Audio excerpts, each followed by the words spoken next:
What's up, everybody? Thanks for clicking this video. Thanks for tuning into my channel. My name is Simon Hill, Black American from Louisiana, coming to you live from Budapest, Hungary.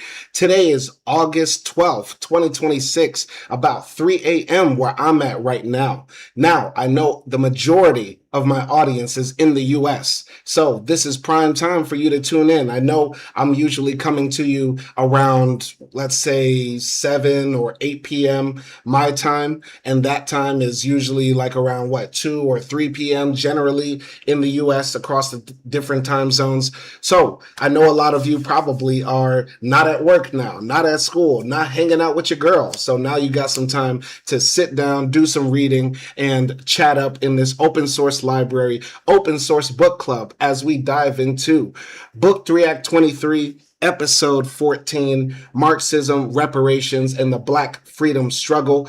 We are on the last chapter of this phenomenal book that was compiled by our foundational Black American comrade and sister, Monica Moorhead, right here. Shout out to her. Maybe I'll try to reach out to her to get an interview at the end of this reading. We only have 2 more episodes to go, including this one. So I'm looking forward to finishing this book and letting the comments roll in eventually and hearing what you all think about the topic of reparations, the fight for socialism, internationalism, anti-imperialism, and all that good stuff. As you can also tell right now by my voice, it's late at night here, so I probably won't be doing all the yelling and turning up like I usually do on you fuck niggas when you turn up in this bitch. So yeah, we're gonna play it cool. Let me give a shout out to my guy Wasaru in the horizontal live stream. He said, yo man, when is it starting? Come on now. You know, I'm very flattered that somebody was waiting for me to come on live. I appreciate that you're waiting for me to come on live, because usually I turn on the lives, 0 people waiting, but people catch it on the playback, of course, because of the time difference, as you know. But shout out to Wasaru for, anticipating the live stream. That really humbles me. I'm very happy to say that somebody's out there waiting. Shout out to Paulo Silva up in the live stream. Shout out to Brazil. Tudo bem. To all my Brazilians out there, obrigado for tuning in right now. And like I said, we are diving into chapter 9, which is the final chapter of this book, Black Labor and Class Solidarity. We're going to be reading a few chapters here. This is the longest chapter in the book. It's over 40 pages, which is why we are breaking this chapter down into 2 episodes. So we will do the last episode of Book 3 Act 23 later today. I'm going to do this live stream, go to sleep, come back after I finish my classes and my other work for the day, and then do this live stream. Okay, so shout out to Imam Pakdel, who says, why doesn't America attack Iran? That's a stupid question. Because you ask a stupid question, you go to the stupid room. And the stupid room is where all the people that need to be re-educated go. So America is attacking Iran, killing innocent Iranian civilians, and you shall be over there learning about that, not over here. Get the fuck out of here. Okay, so without further ado, let's jump into chapter 9, Black Labor and Class Solidarity. We have both live streams going, horizontal and vertical. If you got something you want to say to me or a comment about the text, in good faith, I will try to read it. Okay, so let's go here. Paulo says, I don't understand anything right here. He's talking in Portuguese. That's a shame. This is an English live stream.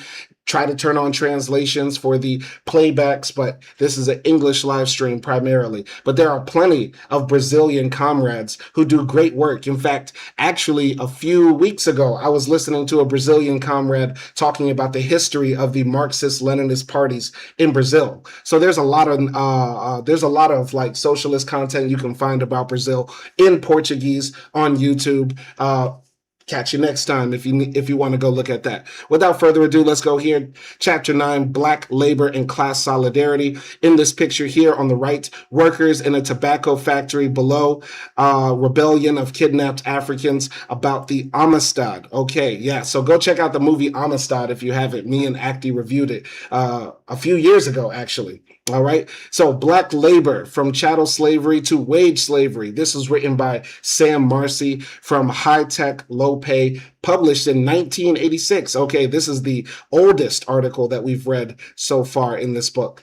The scientific technological revolution has affected and will continue to affect Black workers much more significantly than is commonly acknowledged by the capitalist press. Automation takes even more than its usual toll when oppressed people are concerned. It intensifies racist oppression and increases unemployment among Black people, even when a capitalist economic recovery is said to be sharply on the rise, as in 1983 through 1984. But the impact of the scientific technological revolution on Black people is not only a recent phenomenon, it has historical roots that go back to the beginning of the slave trade. The compass and the slave trade.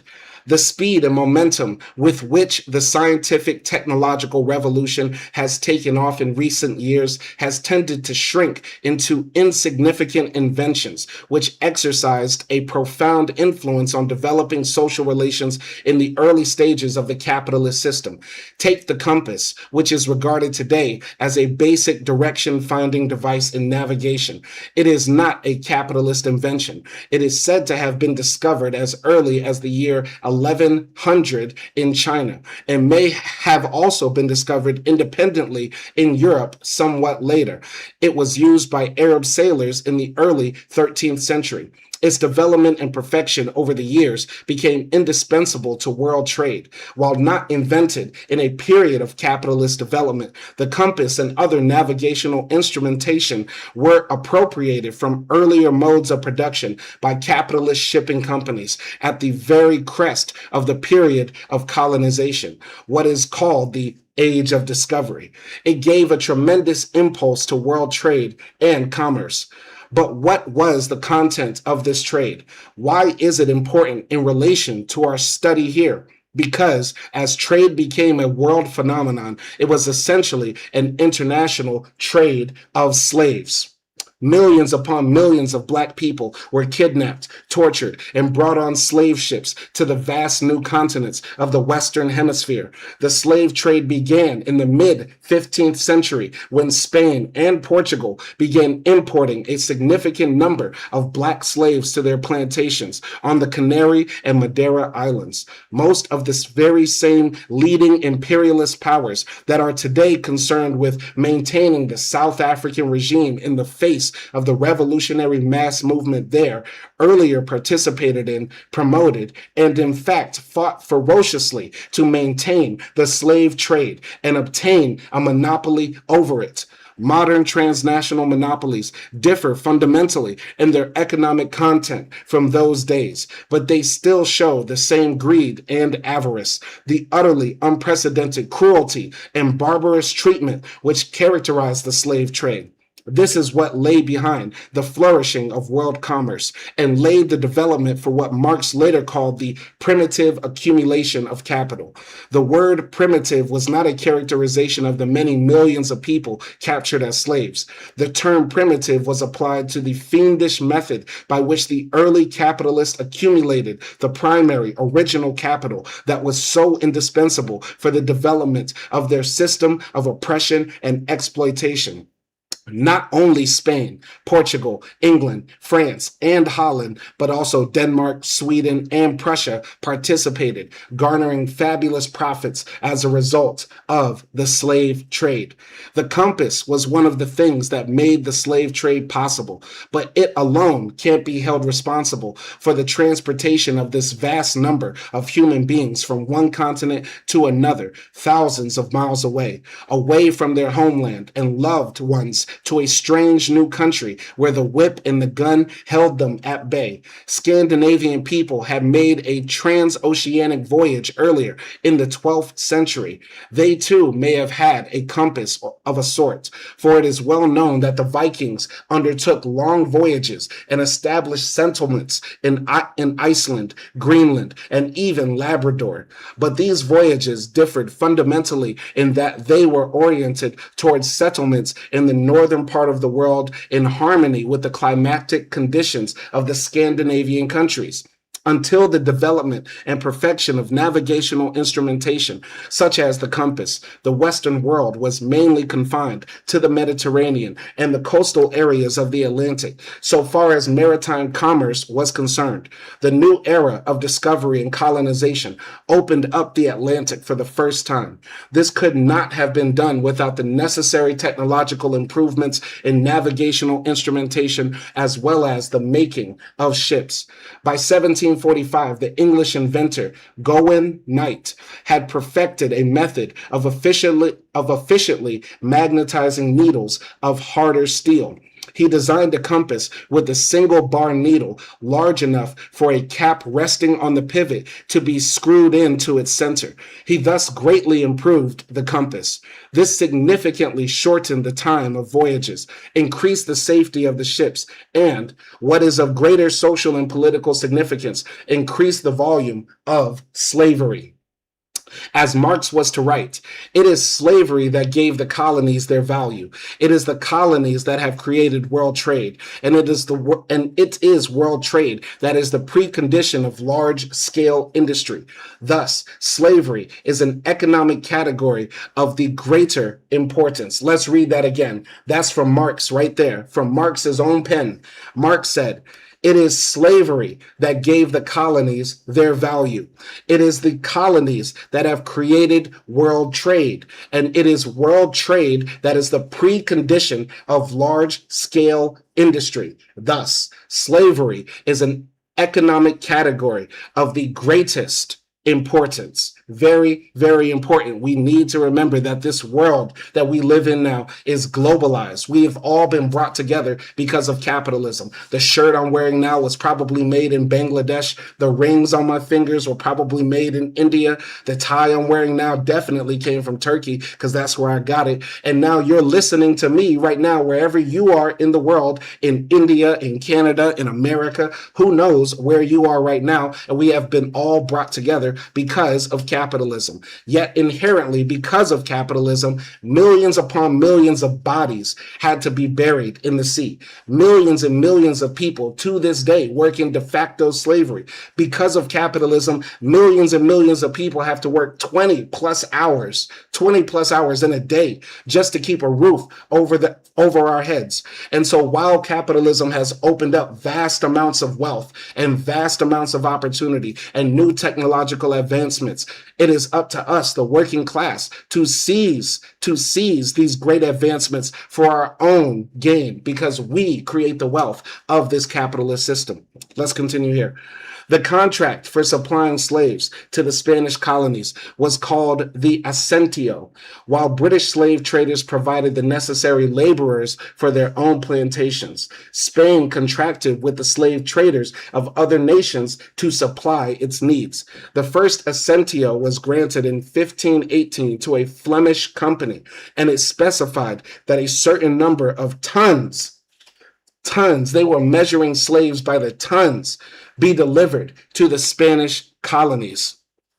The Portuguese were the first traders to hold the Asentio, but the other rising capitalist powers were not to be outdone. The Dutch broke into this very lucrative form of trade around 1640, and Spain, France, and Britain followed soon after. The war for the Asentio continued until the Treaty of Utrecht in 1713, when the English triumphed over their competitors. The English bourgeoisie from then on maintained control of the slave trade through the Royal African Company. This slave trade covered not only the English, French, and Dutch colonies in America and the West Indies, but also the vast land of Brazil. It was in this way that such a vast portion of the African people were uprooted and thrown into the vortex of capitalist slavery. In connection with Holland, it should be noted that earlier in the years 1636 through 1637, the Dutch had engaged in a flourishing trade and development of tulips, for which they are still world famous today. But that trade attained extraordinary speculative proportions, so that at one period, just one tulip was valued at thousands of dollars. Eventually, the market broke, and the Dutch bourgeoisie turned from trafficking in a thing of matchless beauty to the slave trade, one of the most odious, foul, and certainly the most inhuman forms of commerce ever seen in history. This illustrates with what ease and facility the capitalists can plunge from one area to another in their insatiable appetite for profits without any regard for human values whatever. The latter are totally irrelevant in the process of capitalist productions. Capital simply flows to wherever profits are highest. This makes me think about EDP 445. Earlier on my channel today, I posted in the community tab that the EDP 445 documentary is the funniest thing I've seen this week. It's hilarious, and I encourage all of you to check it out. I'm not defending EDP 445 at all. For me, he could jump off a bridge now, die, and go to hell, be resurrected, and killed again. Fuck EDP 445. But what I found disgusting in the EDP 445 was not only his behavior, but also the fact he said that he had to work 2 jobs just to maintain his little 1-bedroom studio apartment, whatever he had in Las Vegas or wherever he lives. How do we not find that part odious? I know a lot of us nowadays just find that to be the norm. You got to work 2 jobs. You got to work 3 jobs. You got to have a side hustle. You got to do content on TikTok. How do we not find it disgusting today that the capitalist mode of production has degraded work so much that 1 job is not enough? And now we think, well, I just got to hustle harder because one day maybe I'll be a billionaire and I'll never have to work again. It's absolutely ridiculous. And I find the way that we have to work now as no different than slavery. It's no different than slavery. All of us essentially are slaves today. If you got to work 2 jobs, if you can't keep up with the bills, if you can't maintain groceries in your fridge without having a side hustle on the side, then we're living in de facto slavery. So everything I read here about how the capitalist mode of production created this insatiable urge for profits for these colonial powers and these companies that were created to traffic in human flesh, it's no different today. It's no different today than having to do Uber Eats on the side, having to do your main job and all of that. It's absolutely insane. All right. So let's continue here. The banks and the drug trade.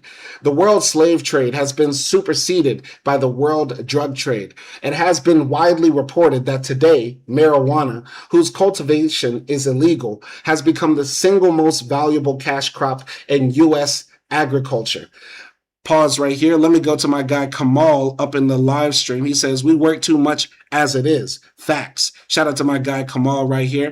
20th Century says, are you a foundational Black American? Yes, I am. Yes, I am. And I'm also a Marxist and a pro-reparationist. So hopefully you stick around to learn more about socialism, the fight for reparations, and how we are going to overthrow the wicked imperialist U.S. state. Hopefully you stick around for that 20th century. And shout out to my guy Kamal for joining the live stream as well. Let's continue here. So the world slave trade has been superseded by the world drug trade. It has been widely reported that today marijuana, whose cultivation is illegal, has become the single most valuable cash crop in U.S. agriculture. This should not surprise anyone in light of the fact that some of the biggest banks have been fined millions of dollars for laundering money, that is, disguising deposits from the criminal underworld engaged in the sale of not only marijuana, but heroin and cocaine. The age of telecommunications has made it possible for the banks and the criminal underworld to work as partners.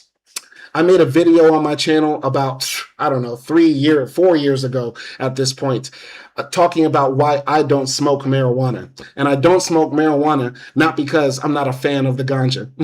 Though generally I'm not. I'm going to keep it real. Every time I smoke ganja, I always get sad, which is why it's not my cup of tea. But I don't procure marijuana because when you buy marijuana, you are supporting, mostly by and large, the illicit drug trade, which is also a form of slavery that happens today. These cartels, these drug traffickers basically use very poor people as mules, as workers in this exploitative system. The marijuana that's grown in Mexico or Guatemala or any other country comes from the hands of farm laborers who are getting the same amount of money from growing marijuana that they would for growing tomatoes or potatoes or cucumbers or avocados. And they are basically slaves under these cartels where, once again, the money siphons up towards the top. So I'm not a fan of the boycott strategy of fighting against capitalist exploitation because, number one, it's neoliberal, it's individualized. We can never overturn this system just by saying we're not going to buy into it. We're going to overturn this system by not working in it, going on mass strikes. That's the way to do it. But it's just for me and my personal preference. I feel like every time I smoke a joint that I got illicitly, I am somehow supporting the Sinaloa or somehow supporting the Zetas and all of those exploitative cartels that also traffic in human flesh. All right. So yeah, shout out to my guy Kamal who says pro reparations. Hopefully, if you're on this channel, we are all pro reparations. Absolutely. And shout out to Big Poppy. He says, what do we replace this state with? We replace the bourgeois state with the workers' state. We replace a state of the Epstein class of pedophiles who like to fuck and eat children and also make us work 20-hour days and make everything the gig economy and automate our jobs. We replace the bourgeois state with the workers' state. That's what we are looking to do, Big Poppy. That's a great question right there. Continuing here. So the underworld, even if not part of the establishment, can't help but integrate themselves with the banks. They want the interest on their money. Drug bust used to yield amounts in the hundreds of thousands of dollars. This then escalated into the millions. Recently, some drug busts have netted loot worth more than $1 billion. It has escalated because it is so lucrative, like the slave trade. And what is the interest of $1 billion? At just 6%, it comes to $60 million. The banks have to get involved in the drug trade because it is a lucrative source of deposits, which are then loaned out at a profit. The summits of high finance are involved. Among the banks caught red-handed have been Bank of America, the biggest in the country, and the First Boston Corporation. Bank of America was fined $4.75 million, and First Boston $500,000. Chase Manhattan, Manufacturers, Hanover Trust, Chemical, Crocker National, and Irving Trust have had to pay civil penalties ranging from $210,000 to $360,000 for reported violations. What are they hiding? The deposits of profits from the criminal underworld engaged in destructive drug trafficking, which takes an especially great toll in the oppressed communities. Legality and illegality coexist under the capitalist system and always have. Even after the slave trade was outlawed, it continued despite harsh penalties, and so does the drug trade. Very interesting.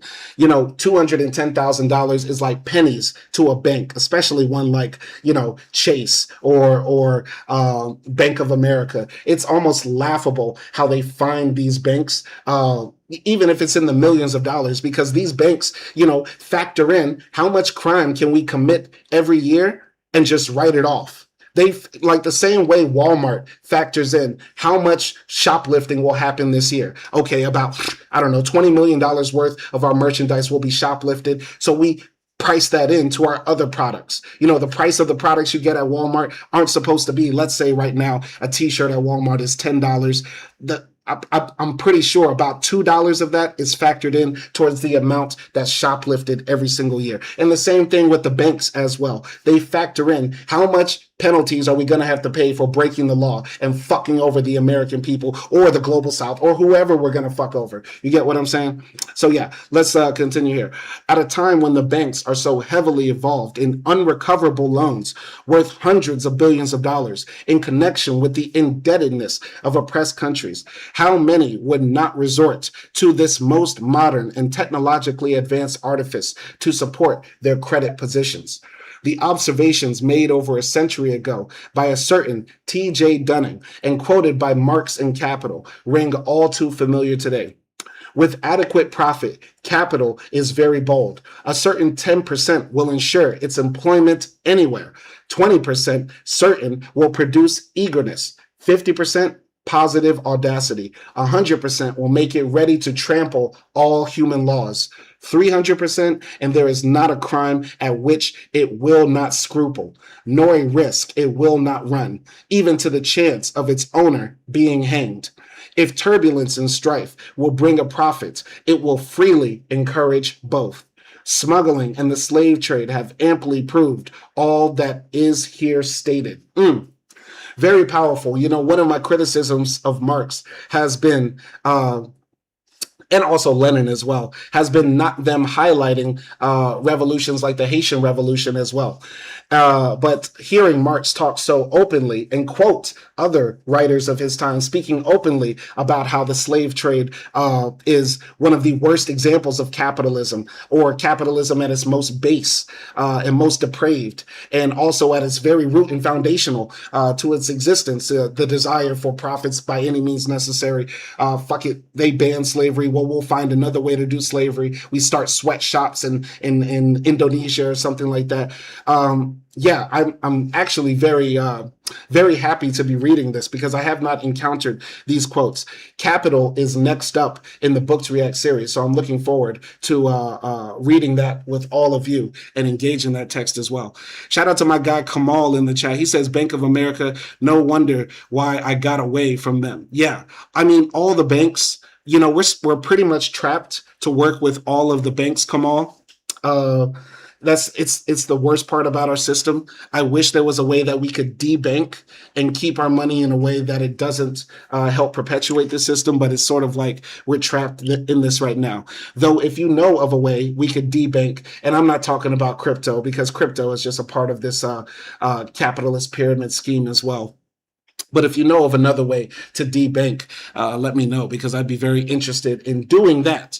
So let's go here. Kamal says, ironically, I watched an episode of Matlock today about the U.S. Latin American smuggling.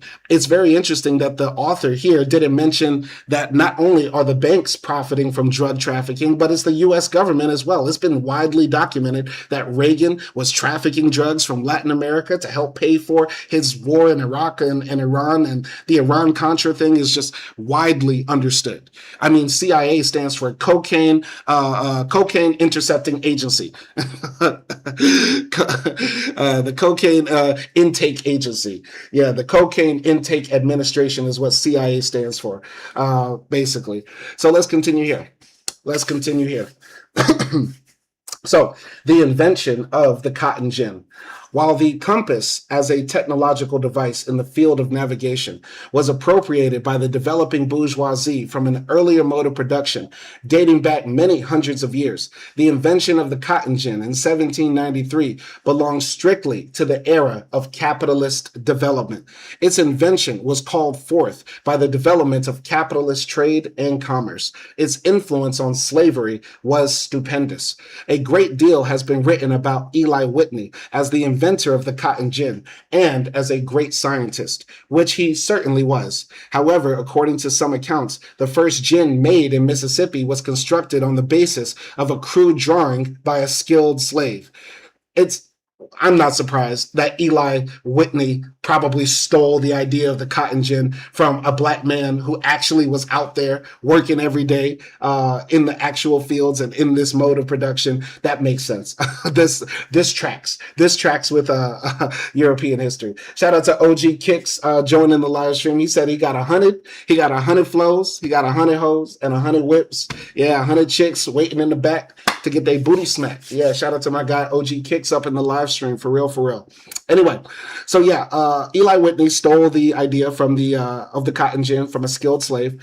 This was probably not very unusual in light of the fact that even among the first slaves brought to this country from Africa, many were skilled craftsmen. Also, in both the South and the North, there were skilled free blacks. Since the slaves were never recognized in law as persons, the slave owners could appropriate their property as well as any invention they might conceive of. And this is still very relevant today. As we know, the legacy of slavery bleeds through all other aspects of American business and culture and society. And As a person who studied the music industry, my first degree was in music industry studies at Loyola University. Now I'm in Budapest, Hungary, studying sociology. But when I was studying music industry studies, one of the most interesting clauses in certain music industry contracts is the work for hire. Essentially, an artist can write a song. I don't know, Madonna writes Like a Virgin, all from her heart in her bedroom. But because she's signed to Atlantic or Virgin or whatever, her contract might say it's a work for hire, meaning the song technically belongs to the record label.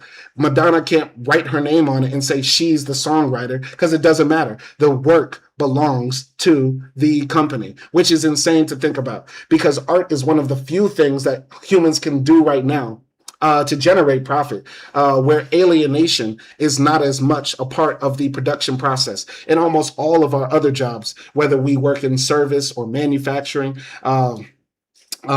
whatever we do, there's a level of alienation. That's why you go to McDonald's and the person who's taking your order doesn't give a fuck about what you ordered and might have an attitude with you. Hell, might even throw hands with you if you say the wrong thing because they don't care about their job. There's no material benefit they really get from flipping burgers all day, right? This will be different in a system of production where alienation is not a part of the process, where we actually see a material benefit from what we actually make and do every single day.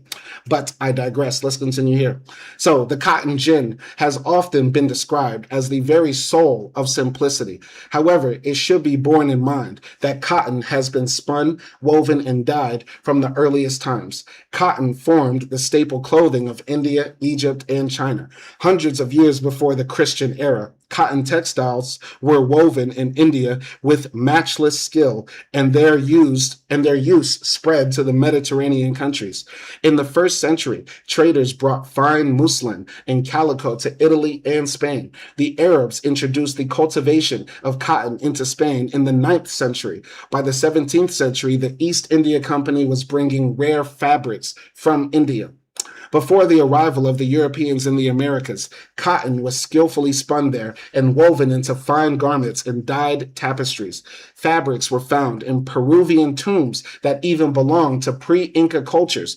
Cotton was first planted by the Europeans in Virginia's Jamestown colony in 1607. Damn, the Europeans were behind. Look at that. You know, the Europeans like to say, you were living in mud huts. You were living in mud huts, as if a mud hut was not only useful in the sub-Saharan African climates, but also as if Europeans didn't also build mud huts as well. But I digress. How late can you be when cotton had been used for thousands of years?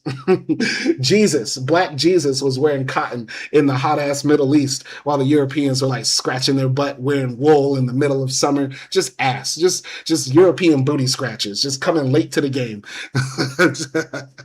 You got to take these shots, boy. You got to take these shots. Anyway. The so-called Cotton Belt in the U.S., where cotton has historically been the main cash crop, now marijuana is, extends through North Carolina, South Carolina, Georgia, Alabama, Mississippi, West Tennessee, East Arkansas, Louisiana, East Texas, and South Oklahoma, and also in smaller areas of Southeast Missouri, Southwest Kentucky, North Florida, and Southeast Virginia. But prior to the invention of the cotton gin, cotton production was at a very low level. It was almost insignificant in the prevailing Southeast economy. The plantation system rested mainly on tobacco and to a lesser extent on rice and indigo. Rarely has an important technological development taken place which was as simple as the cotton gin. It separated the seeds from the cotton through a process using a cylinder with bent spikes sharpened to form hooks. They were set in a ring and revolved through slots in a bar. The teeth pulled away the lint, which was then cleaned from the teeth by brushes. A hand crank operated the whole machine.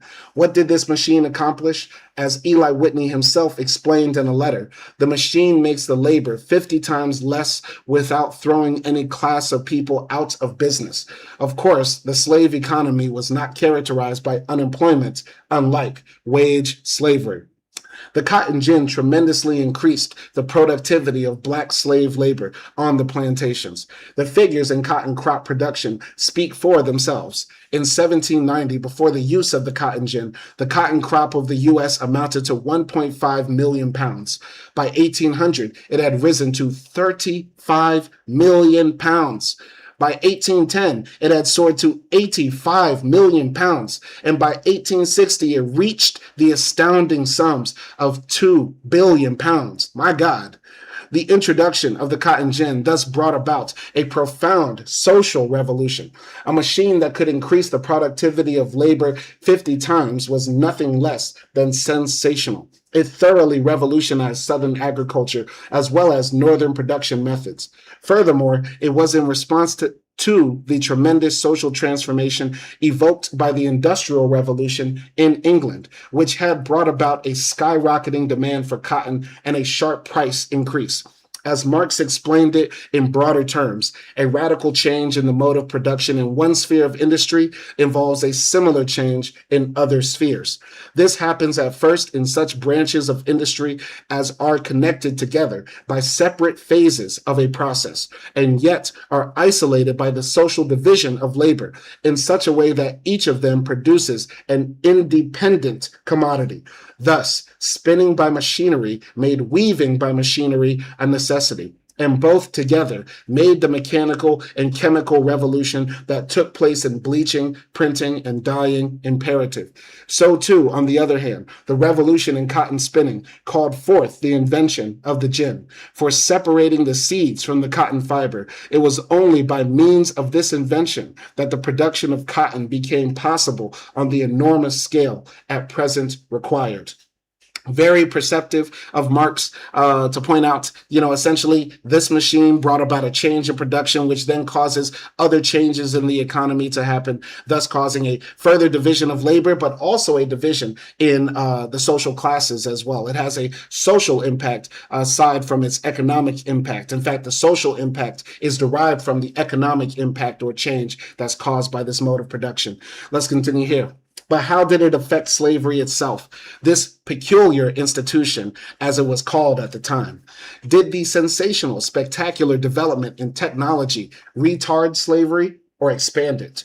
From the time school children attend their earliest classes, they are taught about the wonders of modern science and what a liberating influence it has.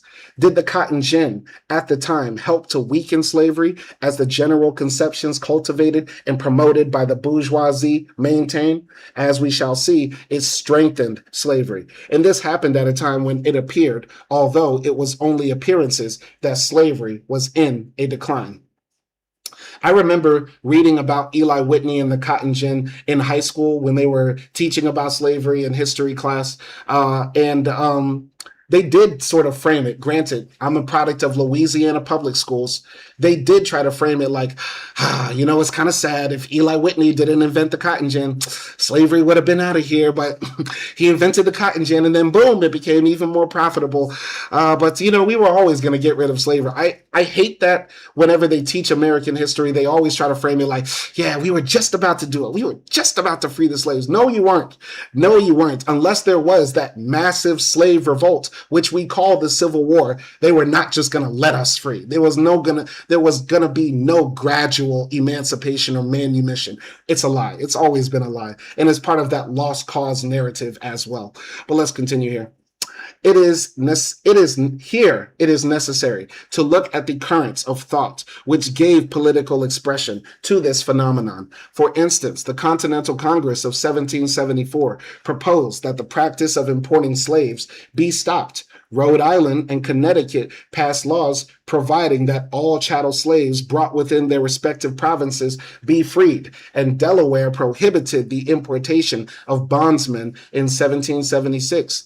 Later, Virginia, South Carolina, Georgia, North Carolina, and Maryland all forbade the importation of slaves. The slave trade itself, of course, was finally prohibited in the U.S. more than a decade after the introduction of the cotton gin in 1808. But it should not be forgotten that the Constitutional Convention of 1788 wrote a clause into the Constitution making it impossible as a matter of federal law to abolish the slave trade on a national basis before 1808. The demise of the slave trade has to be viewed in the light of class interest, first of the slaveocracy itself. Why would they, as slave owners, be interested in abolishing it? Why, for instance, would George Mason of Virginia, himself a slave owner and supporter of slavery, condemn the slave trade as diabolical itself and disgraceful to mankind?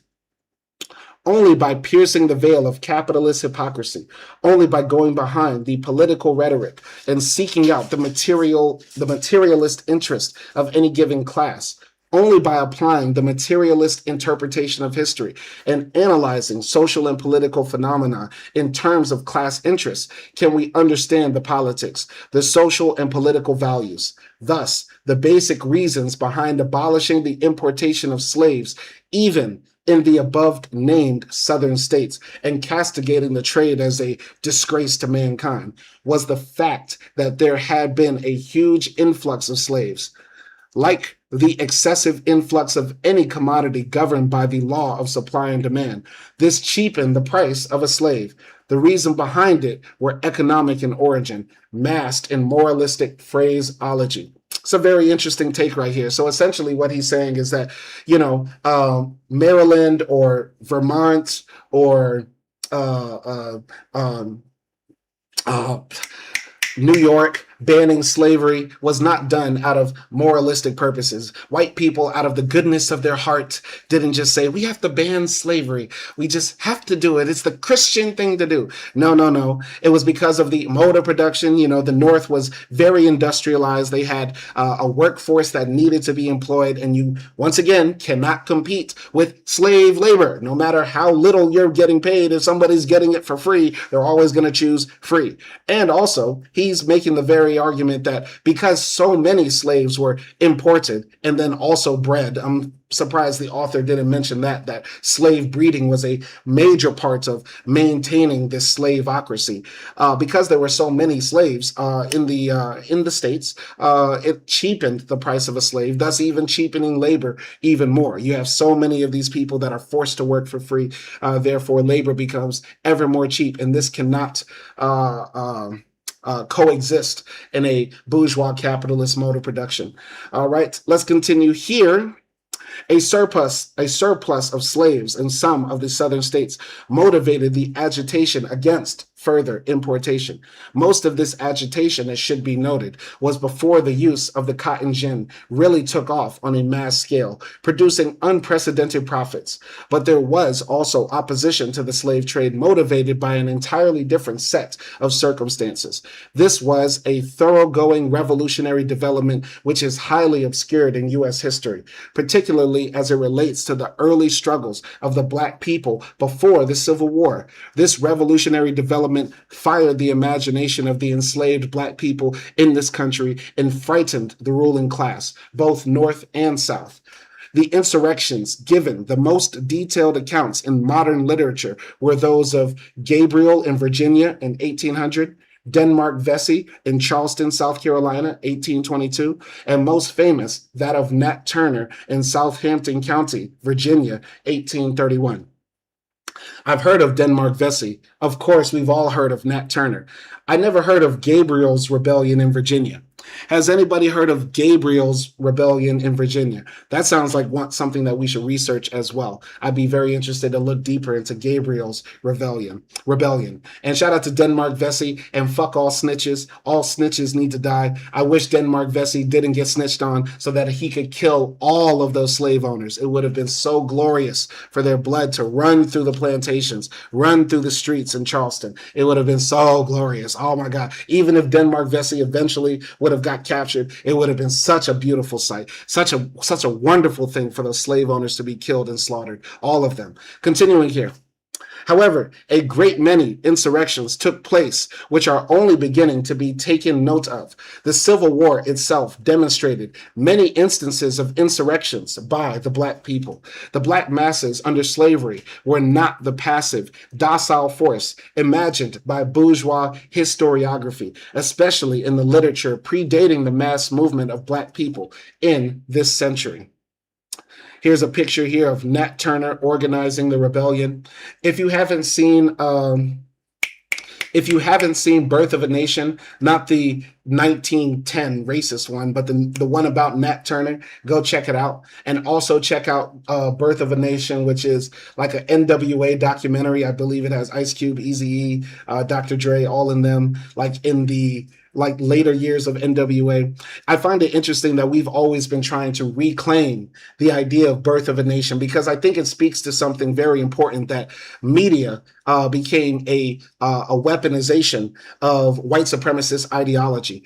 And we as Black folks, because a lot of us are powerless in terms of capital, understand that media can be a leveling force in fighting against white supremacy. So while the white supremacists try to do whatever they can to propagate their nonsense, such as sending bots into a radical live stream like mine, where there are white supremacists flooding in, leaving hateful or stupid, ridiculous content and comments, or they try to take over social media sites like Twitter and X, we as Black folks, or as radical folks in general, realize that the fight for media and the fight for the control over the media and the narrative derived from media can be very important in the combat and in the battle against white supremacy and capitalist exploitation. I was thinking about that last night when I found that NWA documentary, A Birth of a Nation, right? But I digress. Let's continue here. So Black rebellions go back in history to the very beginning of slavery in this country, as early as 1687, 1 year previous to the glorious revolution in the mother country by England, the revolution in England that consolidated the power of the bourgeoisie as against the old feudal aristocracy. There was widespread revolt throughout the colonies, and at a time when the Negro population of the Old Dominion was about equal to that of whites. That was the attempted insurrection in Northern Neck. All were executed when the plot was discovered and the revolt was crushed. All snitches should die. All snitches should die. I wish I could go back in time. I spoke about this in a previous live stream. I want to go back in time to give, George Washington a 1-2. Thomas Jefferson a kick in the nuts and stomp him while he's down. But I wish I could go back in time and also, do a karate chop to the neck to all those slaves who snitched on the slave rebellions or the slave rebellion planners and plotters. How dare you, nigga? I would go back in time and give those raccoons the business, for real. How dare you? How dare you, boy? Insane. Anyway, continuing here. How interesting, in light of present-day developments in South Africa, that the Virginia Council passed a ban on public funerals for the dead slaves in fear that they would bring out mass demonstrations and might even provoke another rebellion. One thing to remember in connection with the early slave insurrections is that they were influenced politically by the English Revolution and, much more profoundly, by the French Revolution. The Great Revolution of this century, especially in Russia, China, Cuba, Vietnam, and Angola, and now the emerging revolutionary struggle in South Africa, have also had the most profound effect among the exploited and oppressed masses everywhere. The spectacular success of the cotton gin in raising the productivity of labor of these slaves tremendously strengthened the South, strengthened slavery, and impelled the slaveholders to become not only more aggressive and bellicose, but far more important, more expansionist. Slavery drove into the Southwest and everywhere it could in order to expand its plantations and garner in unprecedented profits. Cotton production was extensive in character, appropriating more and more land rather than intensively applying mechanical devices. It drove the slaves harder and harder, often beyond endurance. But the very invention, which had become such a tremendous advantage to the Southern planters, like all social phenomenon, soon began to develop one of the sharpest social contradictions, which ultimately would undo the slaveocracy altogether. Once again, inside every mode of production, there are the seeds of its own destruction. And this isn't me being original. This is, foundational Marxist thought. So within slaveocracy, what is the destruction? What is the seed of destruction? It's the actual people that you are keeping in bondage. Never, always keep in mind, or never forget, man's will to be free. Moses split the fucking Red Sea for his people to be free. And I believe that. I believe that to be true as a Muslim. I believe the stories of the miracles of the prophets to be true. So if Moses split the Red Sea to be free, what do you think a million people held in bondage, told that they're less than human, brought down to the level of beast, what they will do to reclaim their humanity? They will move the moon and the stars to be free. And that's what our people did. And that's why we should always be proud. And all working class people should be proud of the Haitian Revolution, Nat Turner's revolution, John Brown's fight for freedom. We should be proud of all of the slave revolts, regardless of our race, gender, national origin, because it is inspirational to see what people who have nothing, who have been brought down to nothing, will do to be free and the successes they have. It's always inspirational. I'm not Italian, but I find inspiration in Spartacus, and I hope an Italian would find inspiration in Toussaint Louverture. You get what I'm saying? But I digress. Let's continue here. Slavery versus capitalist production. The South was a slaveocracy based on an ancient mode of production within the geographical confines of a new world social order, the bourgeois social order, with its own mode of capitalist production. One of the fundamental differences between the bourgeoisie mode of production and older modes of production, so eloquently brought out in the Communist Manifesto, is that the bourgeoisie cannot exist without constantly revolutionizing the instrument of production and thereby the relations of production, and with them the whole relations of society. How does this stack up with the Southern slaveocracy? Marx continued, conservation of the old modes of production in unaltered form was the first condition of existence for all earlier industrial classes. The South tried to retain the old slaveocracy, not only in unaltered form, but in extreme rigidity. It was therefore on a collision course with the new bourgeois state, or new bourgeois order, with the process of capitalist production and its tremendous growth in the North. Another and more flagrant contradiction was that one of the fundamental characteristics of the capitalist mode of production is wage slavery, which means a free proletariat, that is, a worker free to sell his or her labor on the capitalist market. Capitalist production and the extraction of surplus value in the interest of further capitalist accumulation is virtually impossible without a free working class, free to be exploited and oppressed, free to be unemployed. Chattel slavery was thus thoroughly incompatible with wage slavery. So Marxism 101 for anybody out there who's listening silently and waiting for Teacher Simon, Master Simon to give you the knowledge. Essentially what Marx is saying is that all modes of production face an inevitable hurdle. There's revolution around the corner. And the bourgeois revolution was the industrial revolution, the idea that there was going to be a capitalist class that would have power that would overwhelm the old modes of production, which was feudalism, the idea that a lord would rule over the land and have serfs and peasants that work for him, but that holds in the labor. And what the bourgeois want are people who are free to be able to move from this job to that job, hell, maybe work 2 jobs. We need, in a bourgeois capitalist mode of production, you need people that are able to work freely, because this allows the system to always revolutionize, always maximize the modes of profit and the rate of profit as well.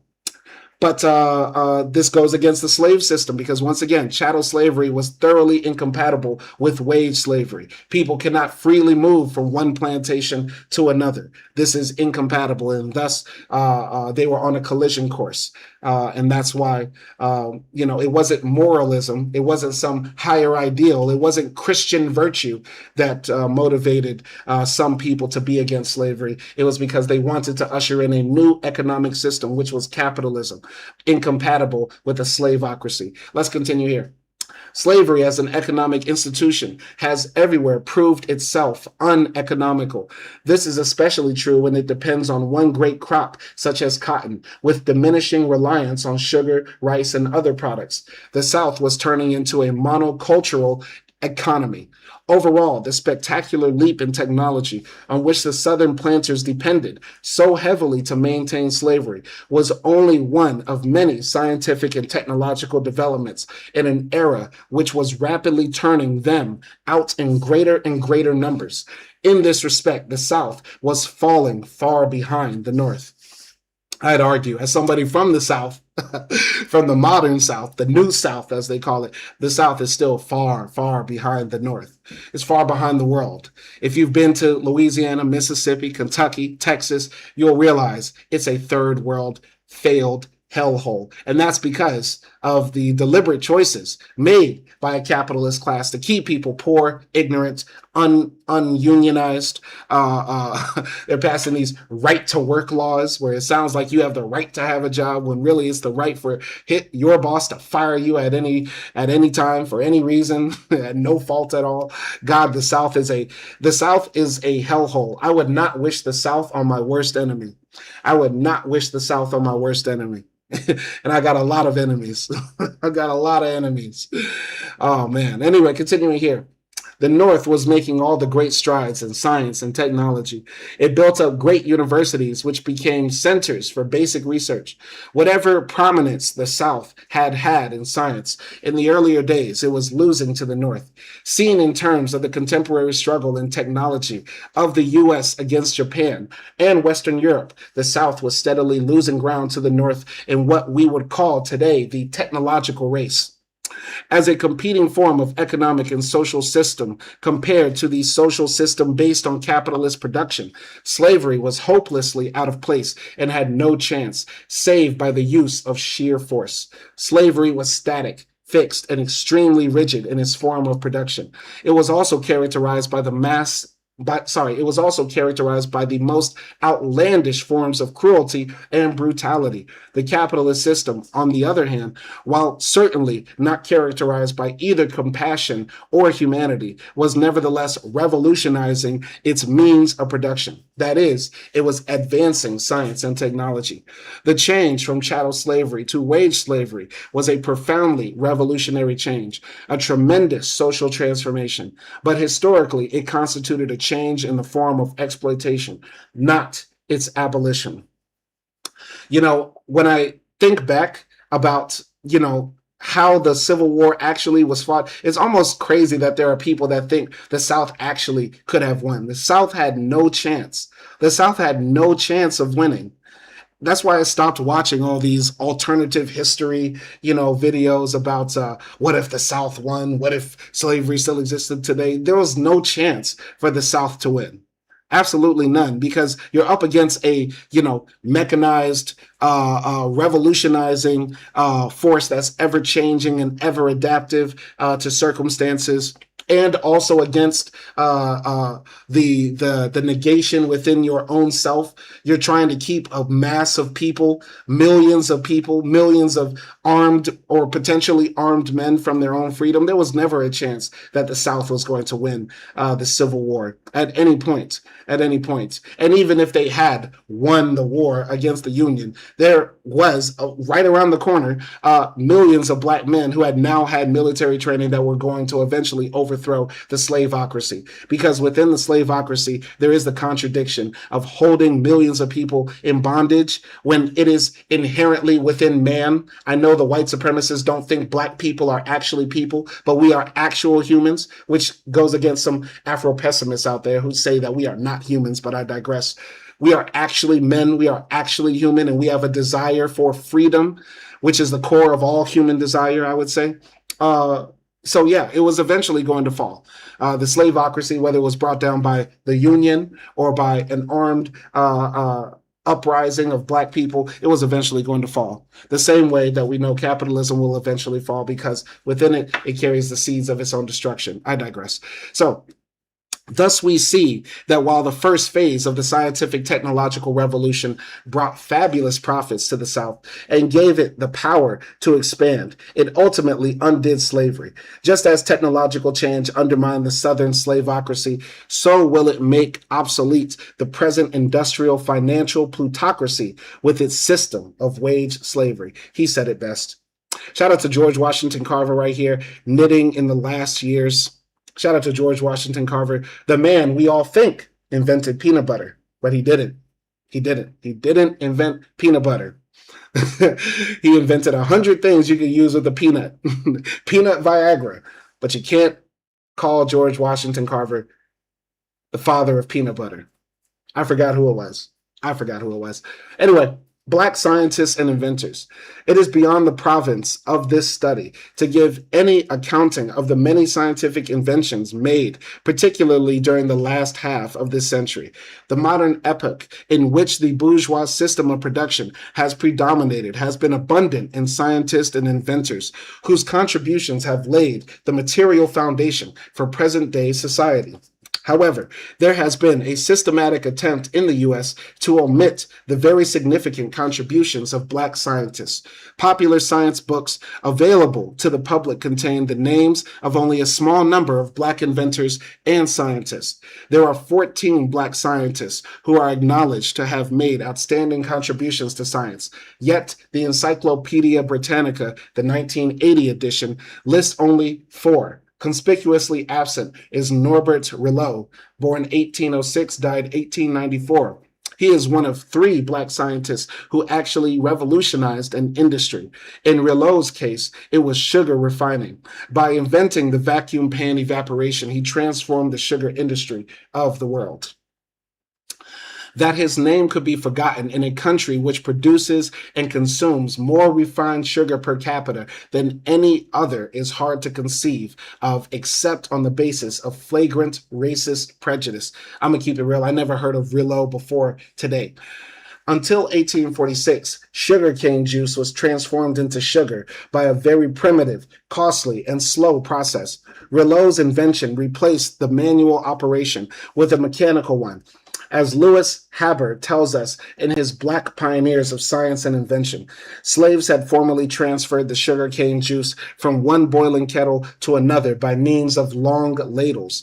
With Rillot's device, a single worker could operate the completely enclosed machine through outside valves. It was Rillot and George Washington Carver, born 1860 and died 1943, who rescued the South from being transformed into a hopelessly backward agricultural adjunct to the North, similar to the role played by the southern parts of Italy until very recently.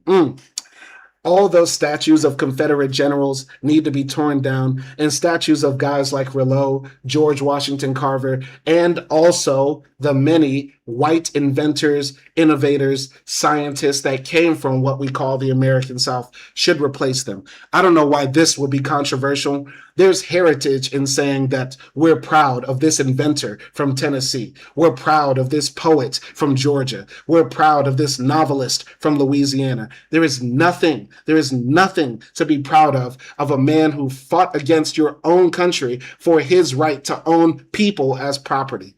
So yeah, and just for the fact that it celebrates making money, once again, if you never read David Montero's book, The Stolen Wealth of Slavery, I will just tell you right now, most of the major plantation owners were broke boys. They were broke boys, constantly in debt, spending their money on fancy clothes and parties and extravagant trips to Europe. And they were broke boys living from loan to loan to loan. You know what I mean? So it's very important that we celebrate ballers, shot callers, not niggas who couldn't keep pennies in their pocket because they kept on, doing excursions to Paris for their syphilis treatment, which were the majority of the slaveholders. Broke boys. Anyway, I continue here. Carver, however, is much too well known throughout the world for his reputation to be obscured. It was Carver's work in soil improvement and the diversification of crops which made him famous. He discovered hundreds of uses for the peanut, the sweet potato, and the soybean, and thus stimulated the culture of these important crops. He also derived many products from cotton waste and extracted blue, purple, and red pigments from local clay.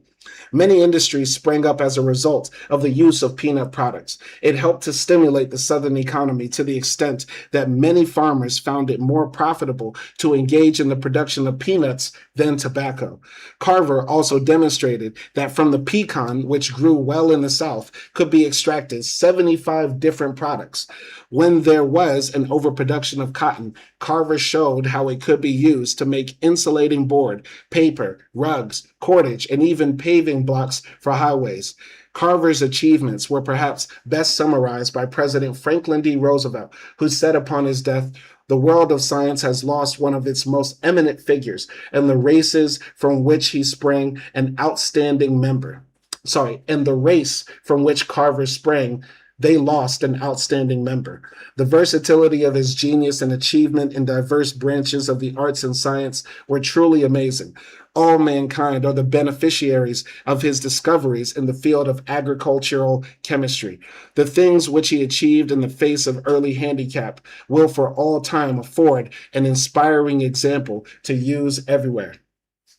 Now, if you grew up like me, or even if you didn't, and you heard the stories about George Washington Carver, Benjamin Banneker, hell, even some of the civil rights leaders of the past, like Frederick Douglass, they always make it seem like these exceptional Negroes proved the exception wrong. Or prove the rule wrong, and therefore you should strive to be like them to achieve your ultimate humanity. I'm not trying to take any glory away from George Washington Carver or Benjamin Banneker, because they were exceptional people. But I think the way we're taught about them in America is like, you should try to be like Booker T. Washington, George Washington Carver, W.B. Du Bois, so that you can not be discriminated against, so you can not be like them. We have to be clear that we are humans first and foremost, without having to do any of the extra shit.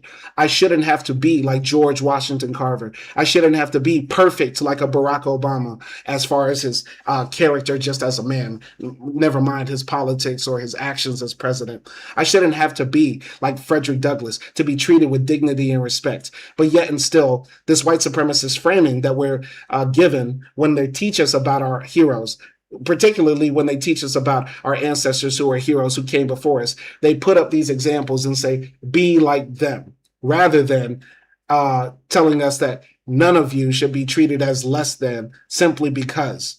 I hope that's absolutely clear. For example, there's probably some white person watching now like, that guy Simon, he's one of the good ones. See his nice crisp tie and his French cuffs? He's one of the good ones. I wish all of them were like him.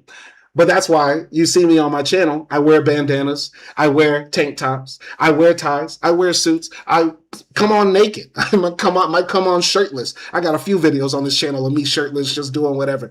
Because we will never be free by playing the respectability politics game, just to keep it absolutely short. And while we are inspired by the stories of, George Washington Carver and all of those great people who came before us, I don't want the framing of those stories to be like, that's the model Negro. Like there's no model of blackness. We should just be free to be ourselves in all our faults and our glory, and receive dignity. You get what I'm saying? That's all I got to say.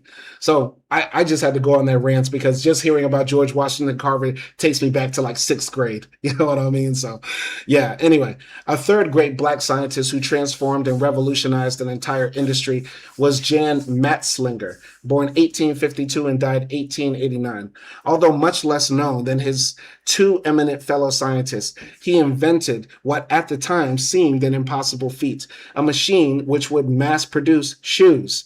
Matt Slinger accomplished for the shoe industry what Eli Whitney's gin did for the cotton industry of the South. That's incredible. I never heard about that, brother. That's crazy. Jan Matslinger. I got to look him up. See, this book is foundational. I'm so glad I'm reading this book. A lot of gems, a lot of history. Every page has just been enlightening. I love this book so far. All right.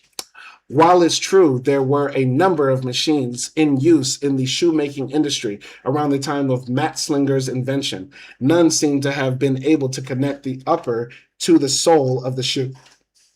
It was believed such a thing could not be done. Matt Slinger's machine did it. It could turn out a complete shoe. At first, the machine made a record run of 75 pairs of women's shoes in one day. Later, Matt Slinger's machine made as many as 700 pairs of shoes a day. It also reduced the cost of shoes by half and was soon being applied on a worldwide scale. In industry, there were at least 4 more Black scientists who made very significant contributions to the development of science and technology, but are little known. One was the man who invented the automatic lubrication of machinery, Elijah McCoy, born 1844 and died in 1929, whose work gave rise to the expression, the real McCoy. Before his time, a machine had to be stopped in order to be lubricated. Then there was Granville T. Woods, born 1856 and died in 1910, who developed so many electrical inventions that he was known as the Black Edison. There was also Lewis H. Latimer, born 1848 and died 1928, who advanced electric lighting, and Garrett A. Morgan, born 1877, died 1963, who invented the traffic light. In this century, a number of Black scientists have made outstanding contributions in the field of health and medicine. Charles R. Drew perfected techniques to preserve blood plasma, which made possible the use of blood banks. Percy L. Julian developed synthetic cortisone, which, among other applications, is helpful in combating the pain of arthritis. Lloyd A. Hall found ways to sterilize foods and medical supplies. Ernest E. Just became a leading authority on cell physiology. Lewis T. Wright made advances in critical antibiotic research, and Daniel Hale Williams performed the first open heart surgery.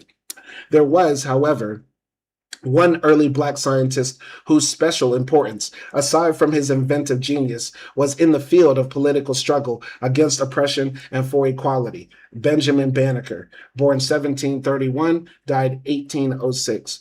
In most texts, he is described as the surveyor who laid out the city of Washington, but he was much more than that. Banneker was a scientist, astronomer, mathematician, clockmaker, and surveyor. Earlier, he alluded to Samuel Slater, the Englishman who invented a textile machine and who, when prohibited from bringing his plans for the machine to this country, memorized the blueprints and then reconstructed the machine from memory. Benjamin Banneker was able to lay out the city of Washington after memorizing much more detailed plans to which he had only limited access as an assistant.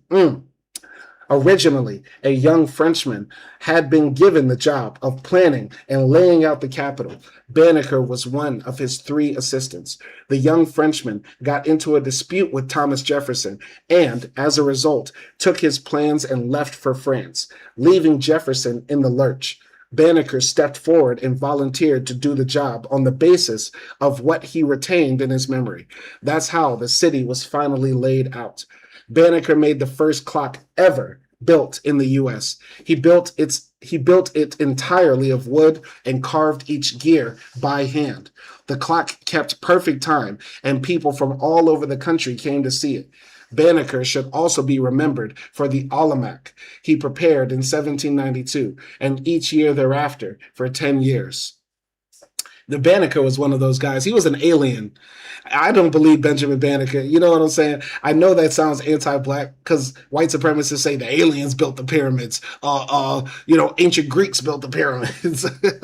They be making up shit. But Banneker was such an alien that I just believe, man. That man he was a Martian for real. Like the stuff that they write about what Banneker did is just incredible.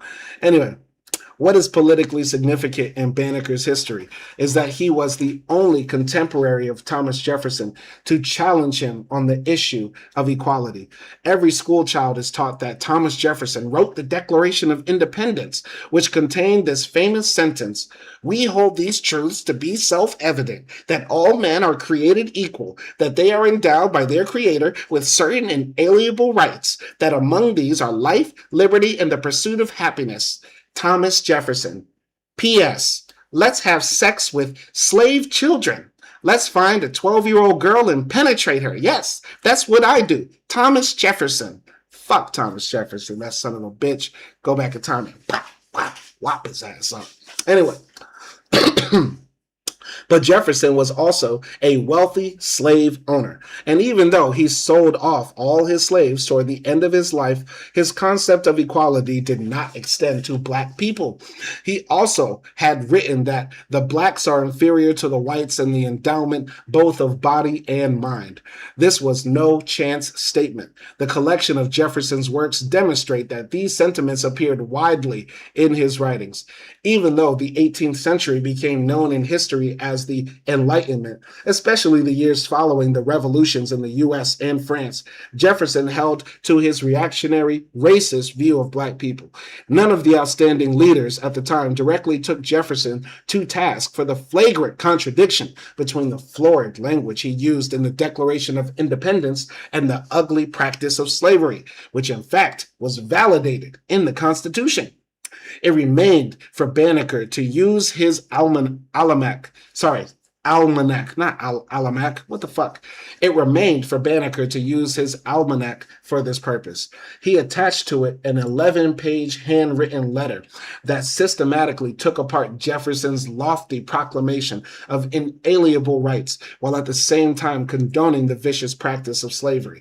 This was one of the few, perhaps the only, direct attacks on Jefferson, the man who, to this day, along with Andrew Jackson, is honored by the Democratic capitalist politicians at their annual Jefferson-Jackson Day dinners as a symbol of democracy and freedom. Banneker's letter to Jefferson did oblige the latter to back off somewhat. In a letter dated August 30th, 1791, Jefferson thanked Banneker. "I can add with truth that nobody wishes more ardently to see a good system commence for raising the condition both of their black peoples, body and mind, so that it ought to be.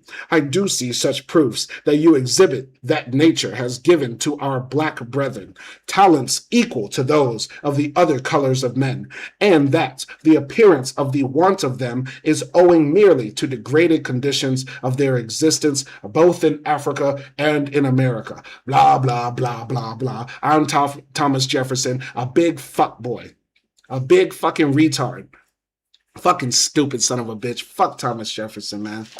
Anyway, Jefferson said he was taking the liberty of sending Banneker's almanac to the French Academy of Science because he considered it a document to which our whole color has a right for their justification against the doubts which have been entertained of them.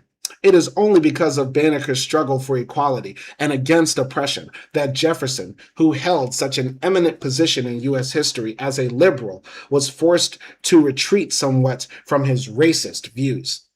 By way of acknowledgement, it should be said that Louis Haber, in his book Black Pioneers in Science and Invention, has done as much to popularize what was so little known about the achievements of black scientists as Paul D. Decruth did for biologists more than a half century ago in his lucid exposition, Microbe Hunters. The individual scientist in this modern era of the scientific technological revolution faces a vastly different world than the one in which Banneker or even Thomas Edison at a later date lived and worked. The role of the individual scientist has been diminished by the emergence of capitalist collectivism in the big business laboratory. Today's vast laboratory complexes are organized and controlled by the mighty corporate giants and employ thousands of scientists. The giant corporations compel all scientific personnel to sign contracts that any invention they may develop in the course of their work are the property of the company. Once again, a work for hire. a work for hire. We spoke about this previously in the live stream. You could have a record deal. You write a song, work for hire. No royalties, no masters, no mechanicals, no type of publishing rights. It's a work for hire. I was watching The Wire, unfortunately, because I hate The Wire so far. And I remember that episode. I think it's episode 3 or 4 when the brothers are slinging drugs in the apartment. And Michael B. Jordan's character, man, he says, you know, these chicken nuggets, man, whoever invented the chicken nugget is probably a billionaire. And Barksdale says to Michael B. Jordan's character, don't you know that man working for McDonald's isn't paid a single penny off of the chicken McNugget? He was told to go back into the factory after a nice pat on the back from the bosses, who then rake up all that money some more.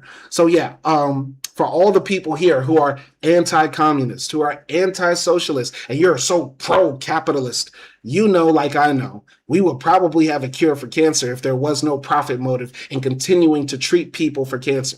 You know, like I know, millions of people could still be alive if there was no profit motive for keeping some people sick and uninsured, or forcing them to pay for expensive insurance and premiums. You know, like I know, that the medical system should not be a profit-driven system. Nobody's bank account should determine whether they get medical treatment.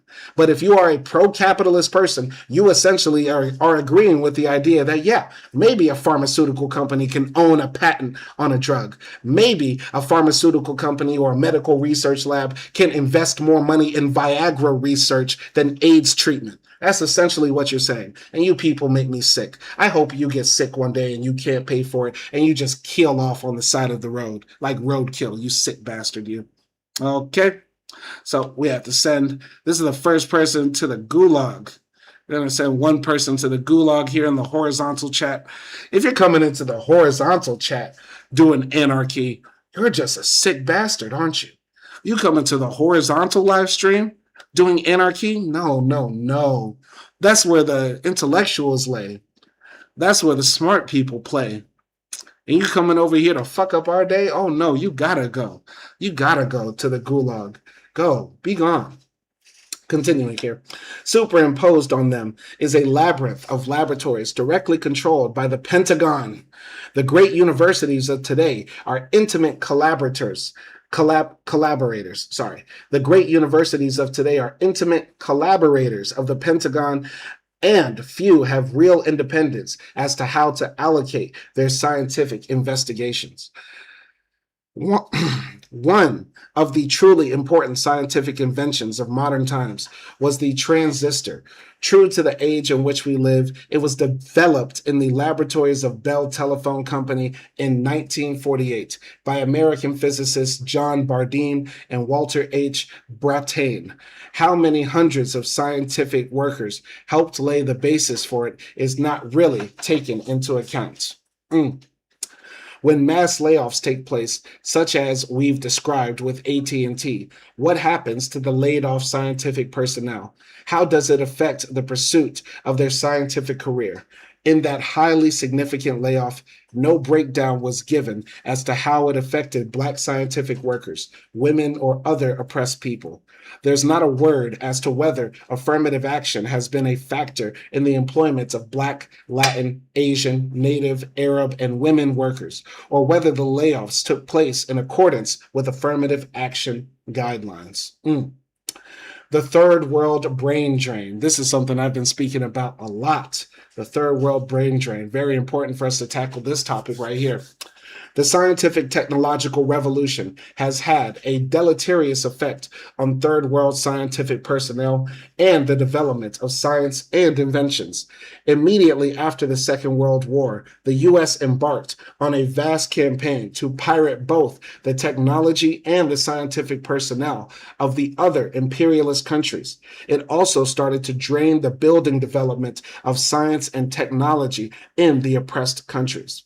With respect to the imperialist countries, it is well known how right after the war, the U.S. brought captured German scientific personnel here to work on rockets and space flights. But it wasn't only from Germany. The British government, under Labour Prime Minister Harold Wilson, finally restricted what was later called the brain drain by an agreement that limited U.S. pirating of scientists, at least from that area.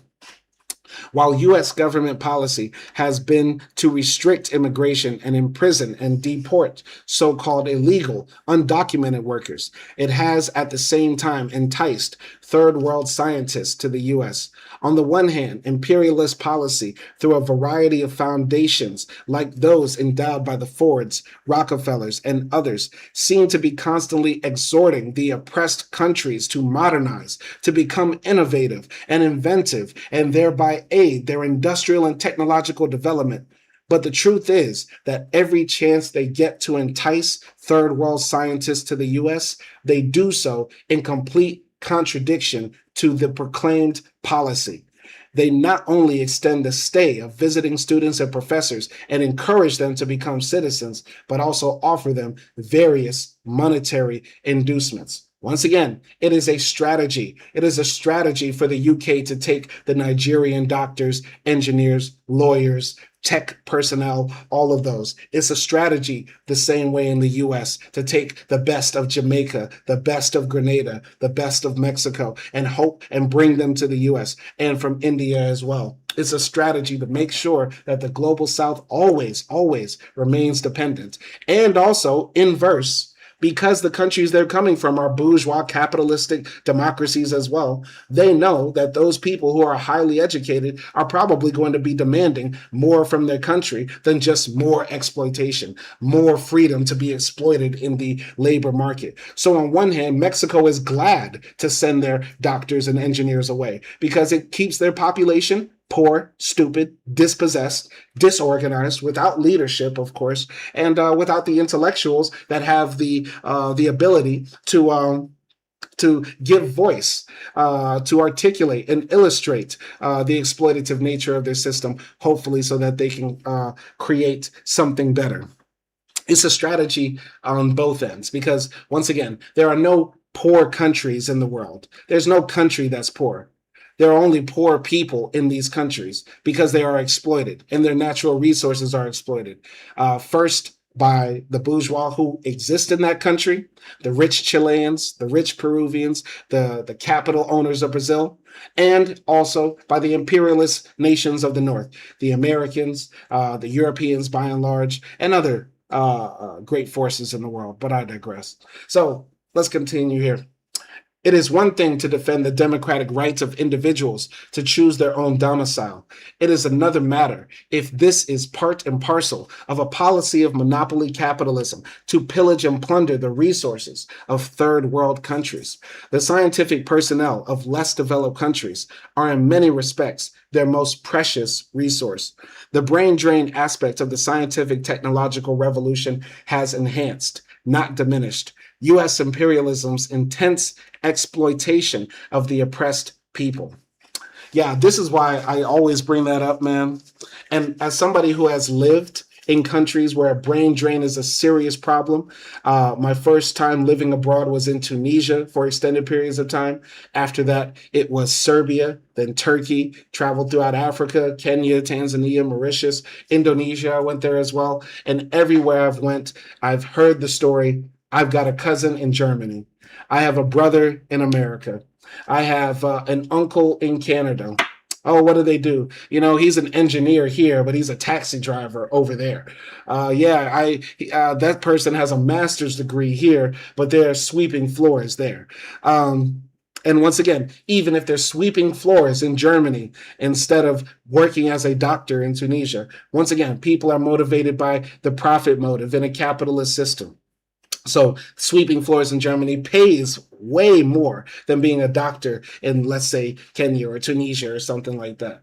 So this is a tactic. Once again, it is a tactic by the capitalist class and the imperialist and neo-colonialist in the West, as we call it, to make sure the global South remains poor, stupid, ignorant. I would say this is probably the most pernicious, the most evil form of neocolonialism. We know it's wicked when they're stealing the resources, like the material resources, the oil, the gas, the diamonds, the minerals of Africa. But I think, once again, as a materialist and as a Marxist, all value is derived from people to begin with. And yeah, if you're stealing people, once again, this is, I think, probably the most wicked form of neocolonialism today. But let's jump here. Black labor today. Extrapolating from the population figures provided in the 1986 annual report of the National Urban League on the state of Black America, there are about 28 million Black people in the United States. That's larger than most African countries and larger than most middle-sized countries represented in the United Nations. By always referring to Black people as a minority, the bourgeois press obscures the class significance of the Black population, which is overwhelmingly working class and which therefore, especially when taken together with Latin America, Asia, and Native populations, adds a very significant dimension to the whole character of the working class here. To regard the Black struggle strictly from the viewpoints of minority-majority is to lose much of its profound social and political implications. What should interest working-class students of the Black struggle, however, is that even these figures, which are probably understated, disclose a social viability which has strong revolutionary potentialities given the conditions we believe are developing that will give a fundamentally altered social composition to the working class. To understand the current state of the Black To understand the current state of Black labor in the United States, it is necessary to first look at the mass migration of Black people to the North, which took on momentum early in the 20th century and reached considerable proportions at the end of the First World War. Mass production industries in the U.S., like auto, especially Ford, and steel, were in a period of high capitalist development. When this culminated in the First World War, it opened the gates of some industries and fields of economic endeavor to Black labor, notwithstanding rank discrimination and entrenched racial barriers. These were not relaxed. Instead, artificial classifications were created so that Black workers doing almost exactly the same work as whites got far lower wages. Nor were barriers lifted in the skilled trades and AFL craft unions. These were as rigidly racist in their approach as they had been before the First World War. But Black labor continually found ways to gain skills and get skilled jobs despite government, employer, and union racial discrimination. I think some Black laborers were, I feel like some of this is written in the framing of like that, post-civil rights, lift yourself up by the bootstraps. Not this guy is obviously a Marxist, how he's writing it, but I'm getting this impression that, there's always this hint of like Black exceptionalism to everything he's writing, because, the vast majority of Black folks, they went up into the North and, they were ghettoized. They didn't find the good jobs. They were still, sweeping houses and doing menial labor, locked out of the unions, et cetera, et cetera. Some were able to find loopholes in the game. Some were able to, pull themselves up by their bootstraps, as we might say. But yeah, I don't think we should frame it like, Black labor found ways to gain skills and get skilled jobs despite racism. Some Black people did, you know what I mean? But let's continue here.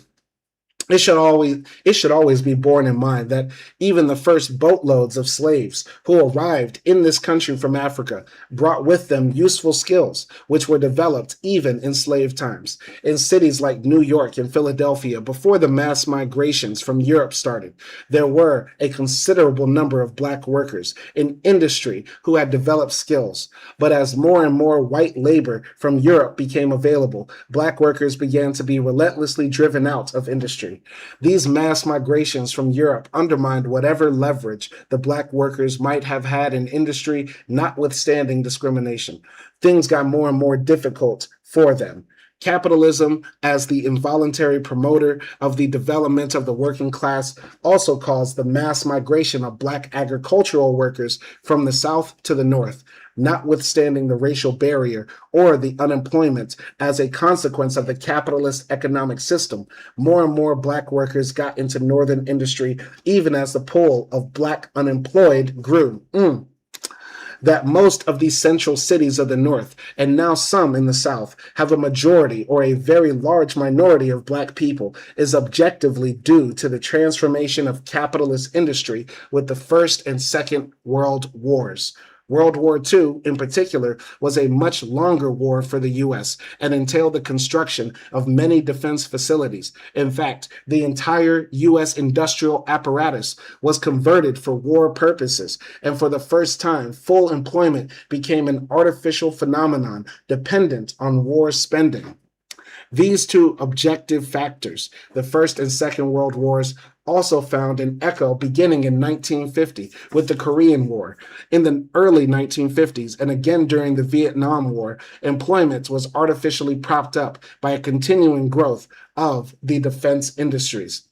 If today in cities like Detroit, Chicago, Newark, Philadelphia, New York, Atlanta, Memphis, and Birmingham, there are large Black populations with some political power, it is not due to any attempt by the ruling class to ameliorate the condition of Black workers or to lighten the burden of discrimination. Rather, it comes as a result of objective development arising out of the organic functioning of the capitalist system and the inevitability of imperialist wars and military interventions abroad. This is not to say that the whole industrial structure of the U.S. is due entirely to imperialist wars, but without them, it is difficult to conceive how there could have been such a rapid social transformation in the condition of Black and also white workers. The mass migration from the South and back to the South, especially during times of unemployment, is among the objective factors affecting the development of Black labor. The subjective factors arise from the freedom struggle, especially the struggles of the 1960s. Very interesting. He's making the argument that, Black power or Black political and economic and social advancement has been genuinely tied to the project of American empire. I guess we can be kind of lucky that, we saw that advancement after we fought our one good war, World War II. But when you think about it today, right, the majority of those good Black jobs, middle-class jobs, are from the federal government. You know what I mean? We over-index in government jobs, particularly in the Fed, right? I think in the DMV is where you find the richest Black folks in the country. And all of those are, military people, government contractors, or people directly employed by the state, which was why it was so harmful for, the Black American economy when Trump started doging everybody. Like, there's Black women and Black men out here who lost good pension paying jobs and good union jobs because of Trump's Doge mess and stuff like that. But we do have to grapple with the fact that, Black American prosperity has been tied to the imperial project. And so we have to be accountable for that. We have to take responsibility for that. And there has to be some reckoning with that while we are demanding reparations from the United States government for the centuries of harm the U.S. government has wreaked upon Black people. We have to also take into account that we had a very firm and strong hand in maintaining American imperial hegemony. There's been a foundational Black Americans like to say we fought in every war. Should we be proud of that? And also, what is the consequence of that? We terrorized the people of Korea. We terrorized the people of Vietnam. We dropped bombs on children in Iraq and Afghanistan, and we're terrorizing the people of Iran now. And there's Black hands pulling the triggers and pressing the buttons. So there has to be some accountability of that as well. I think this is a very, very, very deep question. It's very perplexing to me. I don't know exactly what to say. Okay? I don't know exactly what to say about this. But it's very important to me. I find this question to be very perplexing. But then again, I think we also have to recognize that Black folks are not a state. It's not like we're like, we don't have the nation state yet to be to face responsibility that way. But I do think there has to be a decoupling in the mind. This is why we're doing the series Foundational Black Americans for Socialism and Reparations. Because we have to decouple this American nationalism, American exceptionalism, this flag waving FBA movement, and we have to replace it with one that's tied to our Black radical tradition, tied to internationalism, tied to a fight for creating a better world, a more just world, a better economic system, along with our fight for a reparations claim. I think these are vitally important, and that's why we're doing this series like this. Okay, so continuing here, the Black freedom struggle. It is utterly impossible to understand the contemporary role of Black workers in this country, and particularly their situation in the trade union movement, without considering them in a broader political framework. A study of Black labor, especially over the last 25 years, that omitted the general political struggle, the freedom struggle of the Black people as a whole, would make for a very constricted and even distorted view of both the great achievements of Black workers in the trade union movement and the equally great, if not greater, drawbacks of their situation. Racism has permeated every layer of capitalist society. The trade union movement, from its earliest times up to the present, has been permeated with chauvinism and vicious discriminatory practices. I just finished watching an episode of The Sopranos where there are these Black workers who are demanding to get into the union, to have these good union jobs. And, it's an Italian contracting company that just hired all WAPs and all Dagos. And then the Italians call Tony Soprano and crew to come and beat up the Black folks with pipes and sticks and baseball bats. It was one of the illest episodes. I'm not going to spoil it for anybody who hasn't seen it, but go check out that episode. I'm really enjoying watching The Sopranos right now. And I really want to read a book in relation to the mob's activities with unions. If you know of a book that talks about the history of the mafia and the unions and their collaboration, or how the mafia infested the unions, let me know, because I have a theory. I have a theory that the government turned a blind eye to the mob infesting the unions because they wanted to weaken the workers' movement.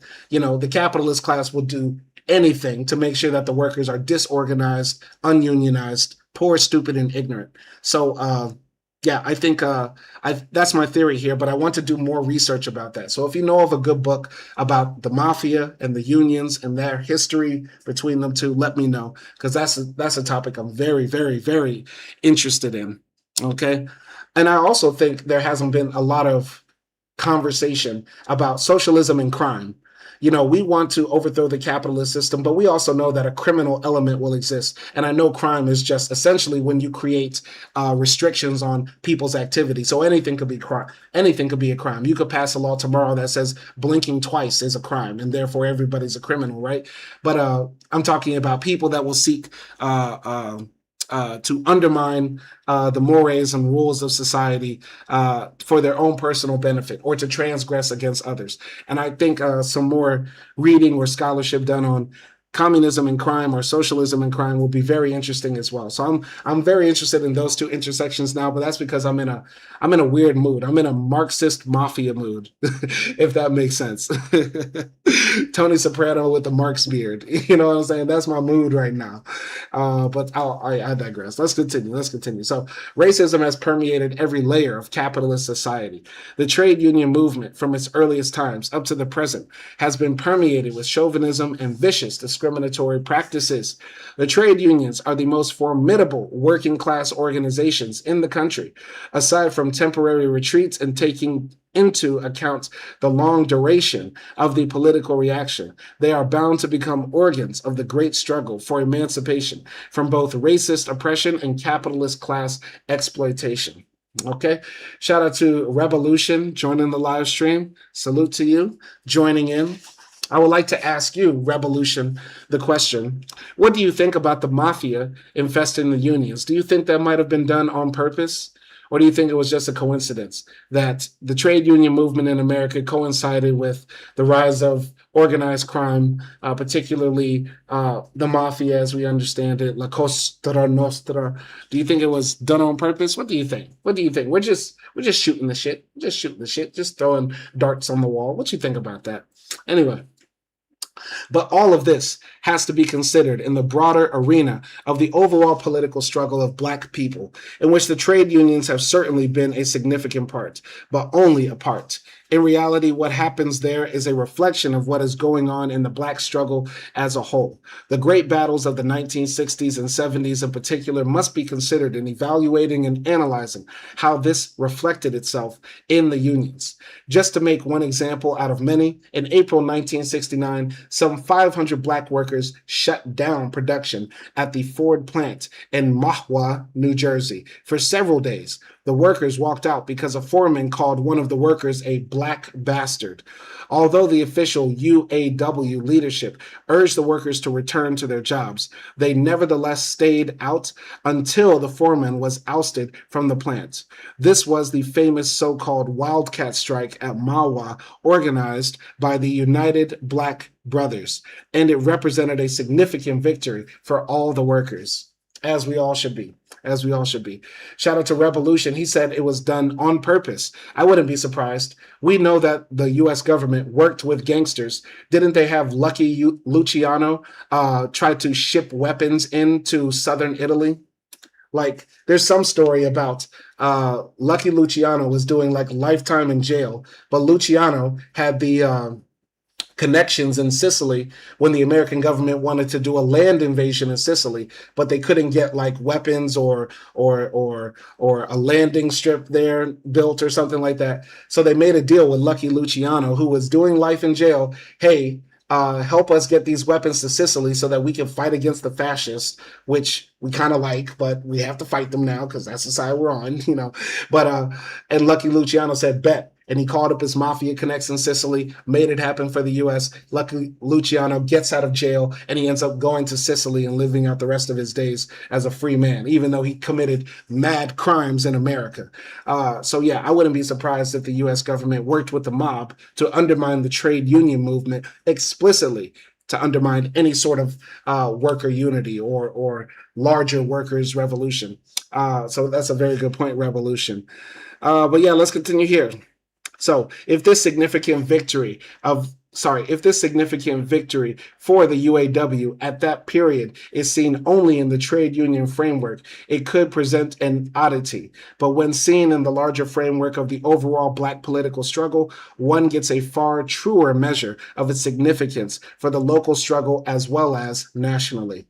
There were other significant developments in the UAW that came on the heels of the great 1967 rebellion in Detroit and ushered in a series of electoral victories for the Black workers in the UAW.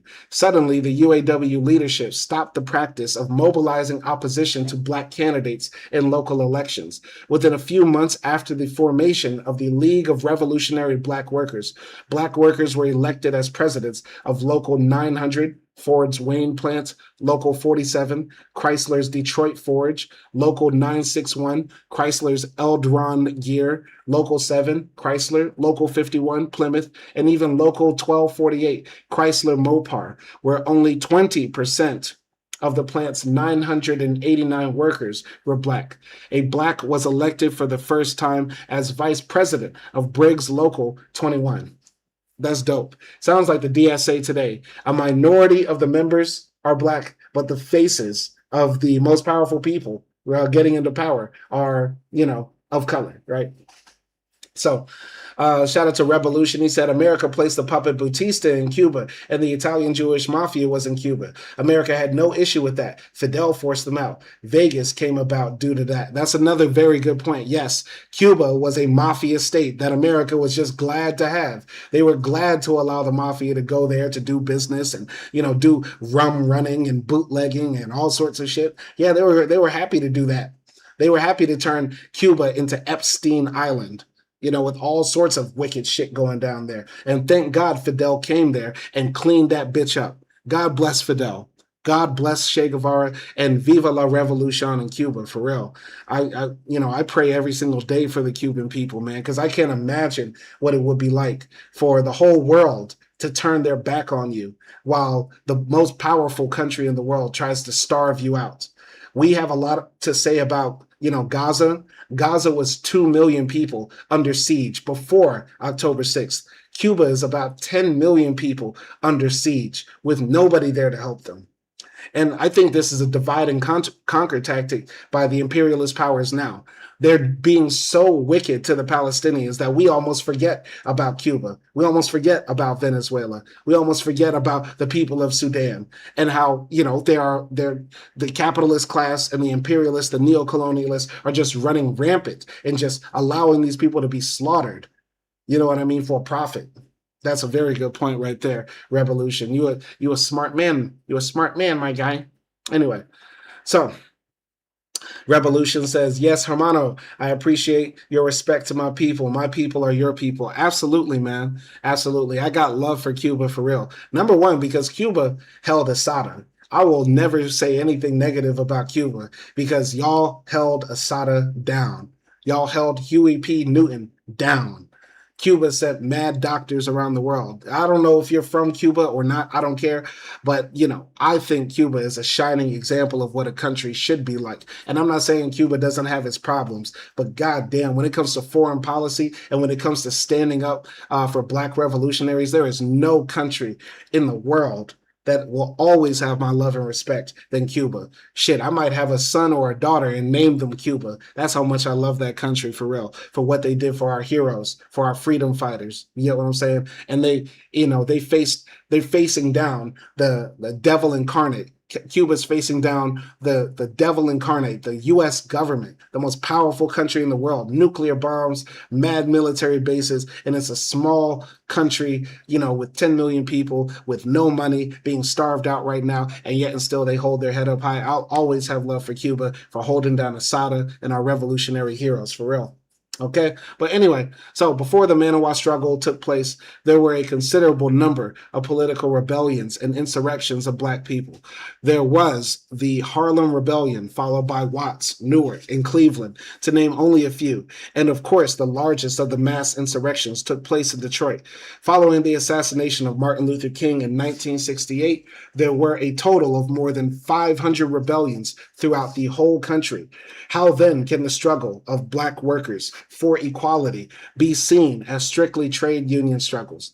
Few, if any, of the very significant gains made by Black workers could have been attained without the so-called outside struggle. That is, the general political struggle put up by Black people. That was the real catalyst, the basic generator for the that was the real catalyst, the basic generator for the trade union gains, many of which were not only vital but indispensable, considering the long and difficult task to attain equality, which still goes on. What is said about the Black struggle applies equally and to some extent even more to the Latin struggle, the women's struggle, and the gay and lesbian struggle. Any gains made in the unions must be related to the broader struggles which generated them. It would, of course, be fruitful to speculate on how different it could have been had the struggles been initiated by the trade union movement rather than being forced upon it. But this is the music of the future, not of the past. There are about 110 million workers in the U.S. today. In the mid-1980s, only about 17.3 million belonged to unions, as we've discussed earlier. However, there can be no doubt that the union movement will become the fundamental lever for working class struggle. The anti-labor offensive, which has been sweeping the country for several years, is bound to produce one of the truly great upsurges of the working class. And this time, the union movement will not be in the rear guard, but in the vanguard of the struggle as regards Black, Latino, Asian, and Native people, women and lesbians, and gay men. The tardiness of the working class response to the offensive of the ruling class in the face of such profound political and social reaction can be explained in part by the lack of a mass political party of the working class. The response from the working class, both organized and unorganized, is likely to come as the result of spontaneous outbreaks, which will take the form of trade unionism, but not necessarily in the way the trade union officialdom presides over the union movement.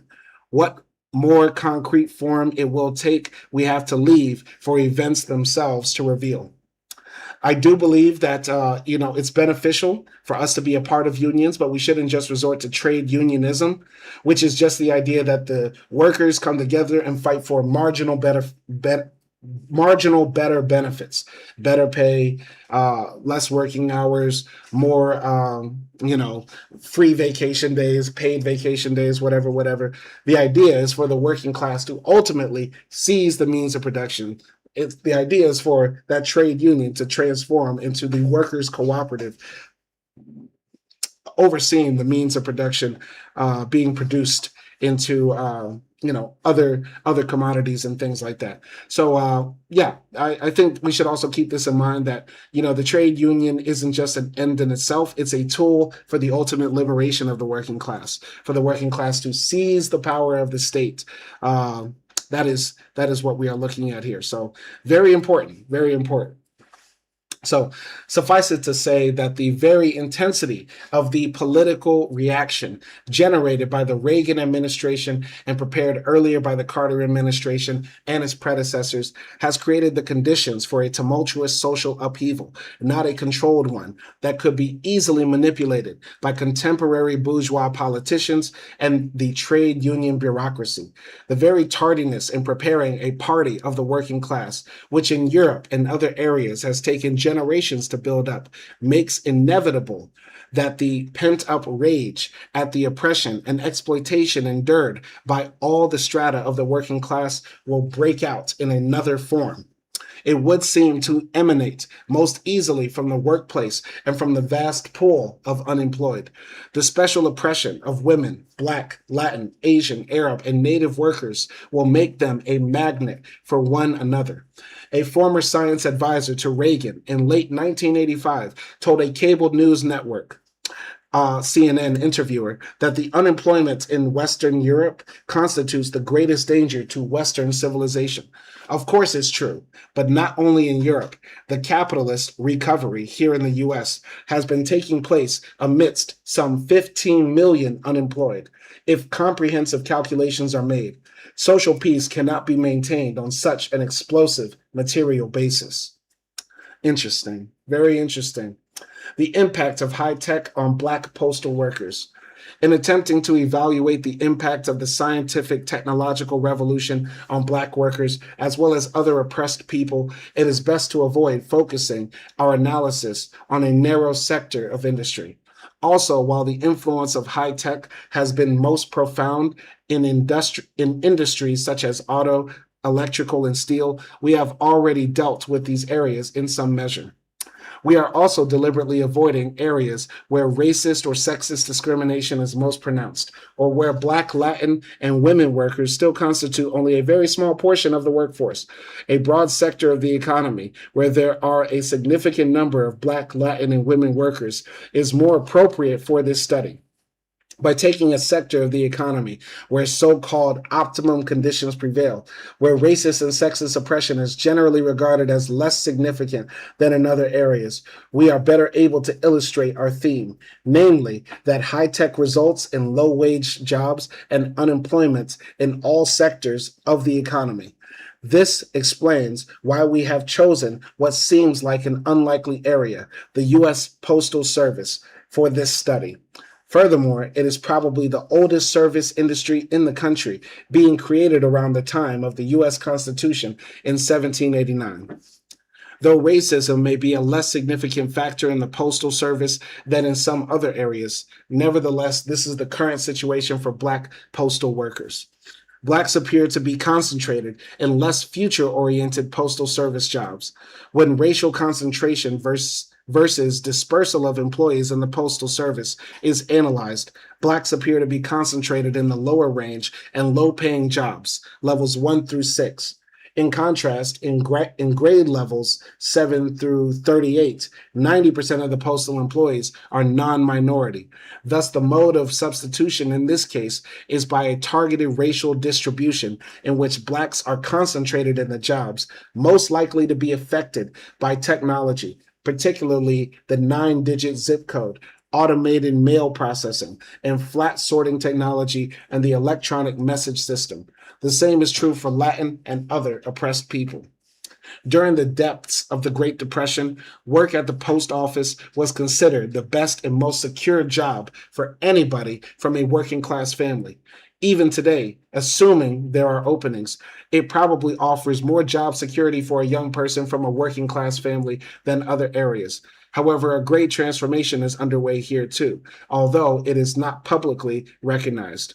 I'll never forget when my mama said I should be a mailman. It's a good job, honey. You get benefits. It's a good government job. Hold it down. How different my life would be if I took my mama up on that. Oh yeah, I'll be a mailman, mom. Getting chased by dogs and shit. Fucking niggas' wives while they away at work. Shit would have been crazy. In 1970, during the Nixon administration, Congress enacted the Postal Reorganization Act, or PRA.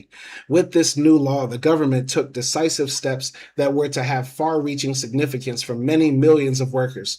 For the postal workers, it began a chain of developments concerning the dispatching, processing, and delivery of mail, which ultimately resulted in a loss of almost 100,000 jobs as of 1983. That's crazy.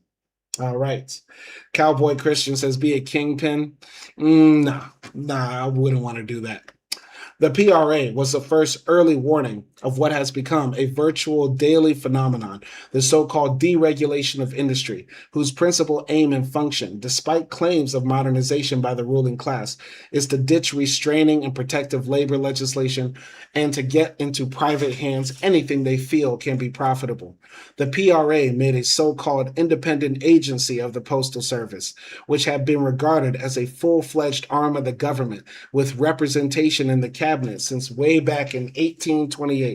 The act reduced the status of the post office and turned it into an agency of the executive branch with an 11-person board of governors, 9 of them appointed by the president with the approval of the Senate, and a postmaster general who is responsible to the president. Now, I know some people would say, well, the post office needed to modernize. It didn't need to be a whole wing of the government. You know, we have phones. The internet was right around the corner in the 1980s when the PRA passed. You get what I'm saying? So things changed, right? I understand that things changed, but I look at this as a broader part of, once again, neoliberalism and capitalism, the idea that everything can be for profit, everything can be sectioned off, whole branches of the government can be sold off and privatized and things like that. And the profit motive is above all. The profit motive is above the government. The profit motive is above actual, service to the people. I know this is very boring. That's why y'all are dropping out right now, because we're talking about the fucking post office. I understand. Just hearing about the post office might be boring, but I'm a nerd, so I'm enjoying all of this. I'm nerding out. I didn't know about any of this. But it explains so much. It might put you to sleep hearing about the post office and how it was sort of sold off to the highest bidder and essentially became, a for-profit industry that eventually the government wants to see be unprofitable so that they can privatize the postal service too. I think this is indicative of the wickedness and sickness within capitalism. So while y'all might find this to be a snooze fest, I understand. This is actually really fucking interesting for me. I'm nerding out right here. Anyway, let's continue here. So the whole idea was to gradually shrink the vast and complex network of postal services, introduce a series of technological innovations, and put it on a so-called business basis. The income and outgo of funds were to be equalized, and eventually a net surplus was to be produced in the same way as in private industry. What has really happened since the PRA went into effect?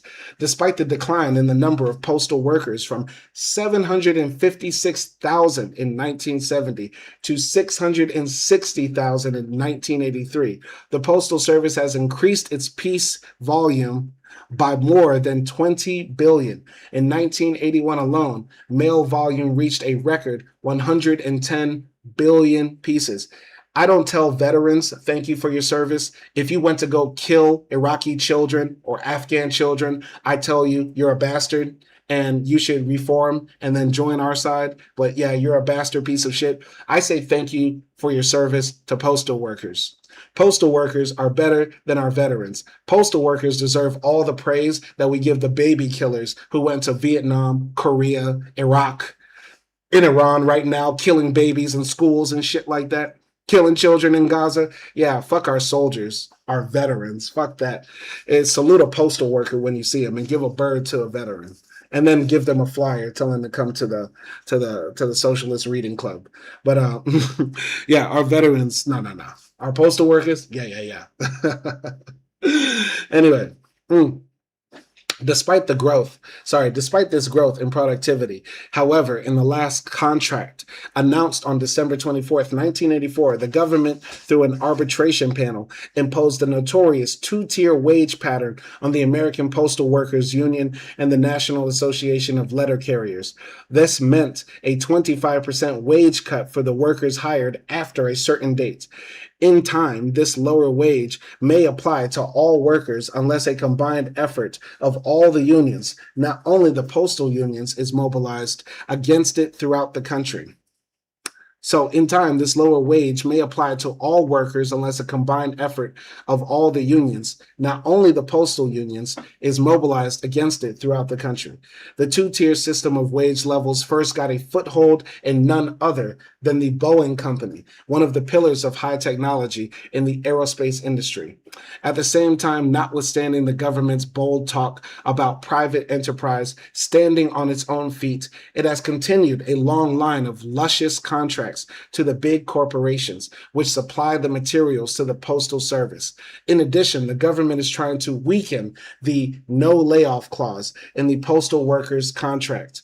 The unions have a real job on their hands whenever they have to face the government in a high-tech negotiation, particularly with the restrictions on their right to strike and after what the Reagan administration did with its vicious union busting against the air traffic controllers, PATCO. The new relationship of the government, particularly Congress, to the postal workers can be seen in the drastic decline in postal appropriations and share of operating expenses over the fiscal years 1971 through 1983. A reactionary Congress and a reactionary White House have combined through the Nixon, Ford, Carter, and Reagan years to steadily cut down the amount of appropriations for the first post office. Cut down the amount of appropriations for the post office and let the broad public carry the weight of financing postal operations. Of course, in those years, all other vital services by federal and state governments were also cut down. But what is necessary to distinguish here is that the entire strategy has been geared toward investment in the mechanization of the dispatching, processing, and delivery of postal services. A significant portion of the appropriations has been devoted to the automation of mail processing, the installation of optical character readers and barcode sorters in major post offices. All this is bound to squeeze out more workers. The aim of this automation is to save nearly $1 billion a year in labor costs. The aim of this automation is to save nearly $1 billion a year in labor costs, which means that the jobs of many more workers, especially Black, Latin, and women workers, are at peril. An official history published by the Postal Service itself says that after the introduction of ZIP +4 in 1983, the first delivery phase of the new OCR optical character readers, channel sorters, and BCS barcode sorters was completed by mid-1984. When fully implemented and used with the expanded ZIP +4 codes, the automated system will save an estimated $960 million annually in labor costs alone.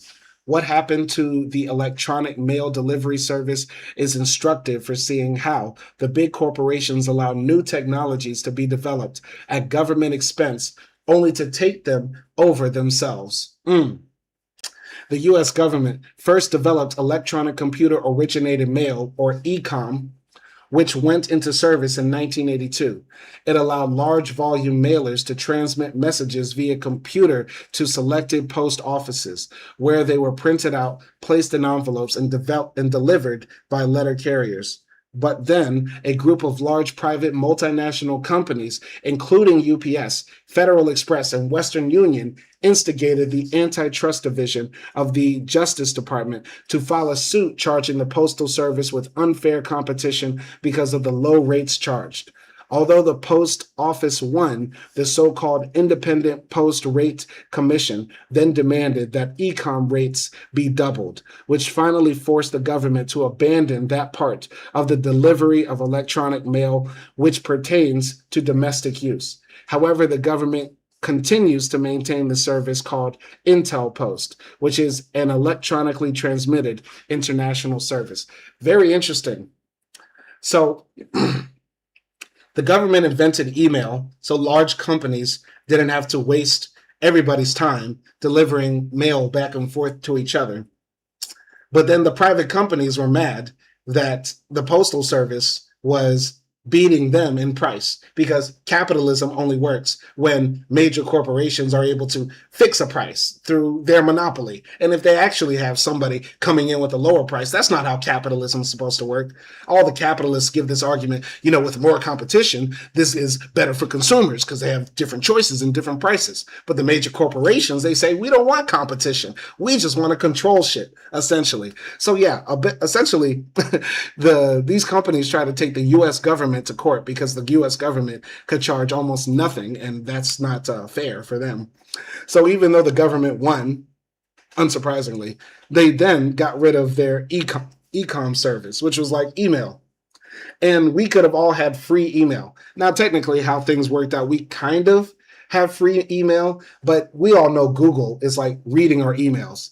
We all know, Yahoo is reading our emails and they're selling our data back and forth. So we really don't have free shit. But imagine if we lived in a world where everybody had a free email account or e-com account and your data was not being sold to major corporations back and forth. Very interesting. Alternative history is always something to think about right there. All right, so we're almost done with this text. We only have 2 more pages, and then we're going to wrap it up. If you have any comments or questions for me, put it in the chat, and we will try to get to it before we get out of here. Only 2 more pages, and then that's a wrap for today. So the struggle by the big carriers to dismantle the Postal Service was foreshadowed by a big business-inspired article in the June 1979 Forbes magazine entitled, "Do We Really Need the Postal Service?" Here, it is necessary to demonstrate the close links that now exist between the Postal Service and the entire telecommunications industry. Real competition from any number of services in private industry operates as a goad to the Postal Service management to follow suit with each and every new mechanical innovation showing promise of reducing costs and hence the unit cost of labor. Essentially, that is what really lies behind all cost-reducing programs. In the period of the late 1960s and early 70s, when the PRA was passed, carried out one of its devastating assaults on the mass of telephone operators, which took a huge toll on Black, Latin, and women workers especially. What happened at AT&T has exceptional relevance to the situation of the postal workers. Even at that time, it had become clear that the telecommunications industry had tremendous influence in the government, and that the enactment of the PRA will begin active competition between private industry and the Postal Service, in the process liquidating many thousands upon thousands of jobs. However, the postal workers saw the Postal Reorganization Act in an entirely different context. They had just gone through their first and most important strike, which, despite some concessions, had won legitimacy of their union. This was accomplished even though Nixon sent the U.S. Army into the post offices of the great metropolitan areas of the country in an effort to intimidate and break the workers' resistance. That the postal workers were able to survive this and grow in strength explains why they won subsequent gains and concessions from the government. In all this, the historical background of the U.S. Postal Service should not be forgotten. Like other institutions of U.S. capitalism, it has been profoundly segregationist since the beginning. It was not until 1865, the last year of the Civil War, that the laws prohibiting Yes, prohibiting Black people from carrying mail bags from stagecoach to post office were abolished. Racism has continued during the many decades thereafter, partly as a result of outright discrimination by white organized unions. Racism has continued during the many decades thereafter, partly as a result of outright discrimination by white organized unions. The founding of the National Alliance of Postal Workers in 1913 marked a milestone in self-help organizational mediums by Black workers when the leadership of white organized unions would not open their doors to Black workers. It was not until the 1940s that Black, Latin, and women workers were more freely admitted to the unions under the impact of many profound social changes, most important of which was the civil rights struggle and the upsurge of the labor movement as a whole. This finally made it possible for Black, Latin, and women workers to take advantage of employment opportunities in the Postal Service. Even now, despite attrition and pending future layoffs, minorities since 1978 have steadily increased as a proportion of total Postal Service employment. Thus, in the fiscal year 1981, a year of big layoffs as a result of the capitalist recession all over industry, the Postal Service hired 10,064 Blacks, 2,765 Hispanics, and 2,289 other minorities for a total of 15,118, or 27.6% of new employees. Of course, with anticipated future employment reductions, the picture is not encouraging, particularly if one takes into account the direction the government is taking in pushing the replacement of workers with sophisticated technology. It is more and more geared to the telecommunication industry, of which the government is the principal supporter and promoter. However, the future of women is a different matter. Female postal employment is predicted to rise, while the proportion of Black workers as a whole is expected to remain constant. The dispatch and delivery of mail are a component of the transportation and communication industry. Like railroad workers, truck drivers, and waterfront workers, postal workers participate in the freight handling process. Transportation facilitates the circulation of capitalist commodities, and the scientific technological revolution has accelerated this process. What automation has done in the Postal Service is another form of what containerization did in the shipping and maritime industries. The postal worker must view themselves as part of the communications, telecommunications, and transportation industries with whom they have so much in common. The employers and the capitalist state have a sustained and abiding interest in artificially keeping the workers in these industries apart and separated. They do this all the more to divide Black and white. However, the scientific technological revolution has forged a new link between a variety of industries which hitherto seemed to be very separated. It has opened up a new vista, a new horizon, which lays out and broadens the basis of working class solidarity. The capitalist system in its early stages needed a government postal service in order to develop capitalist industry and communications as a whole. It could not have developed the productive forces without almost 2 centuries of a government-sponsored postal service. Now, with the development of telecommunications, the government wants to ditch that part of the service which is no longer lucrative for business and high finance, and retain that portion which still facilitates big business, while holding a club over the heads of the postal workers through compulsory no-strike mediation and arbitration. Once again, the parallels of slavery. We started reading about how slavery sort of laid the bedrock for capitalism. And while slavery is incompatible with the capitalist system, essentially the capitalist mode of production wants to retain some aspects of slavery. They still want workers to be sort of at the mercy of their capitalist overlords. And so it's very full circle right here. The The Postal Service was an essential part of building the bourgeois capitalist state, being able to transmit information, technology, and communication across vast distances for cheap and free. But now, as capitalism has developed and it has become more dynamic and more productive, what do they need? Only the base route of the this mode of transportation and communication facilitation, while other parts of it can be stripped and more profit can be made from basically dismantling the Postal Service as it originally was. Very interesting. Very, very interesting. Okay. All right. So Robust Uncut said, what's an FBA? It's a Foundational Black American. Foundational Black American. That is an FBA. All right. Final paragraph right here. If you have any comments or questions for me, put it in the chat. We'll read it before we shut off the live stream. Final paragraph right here.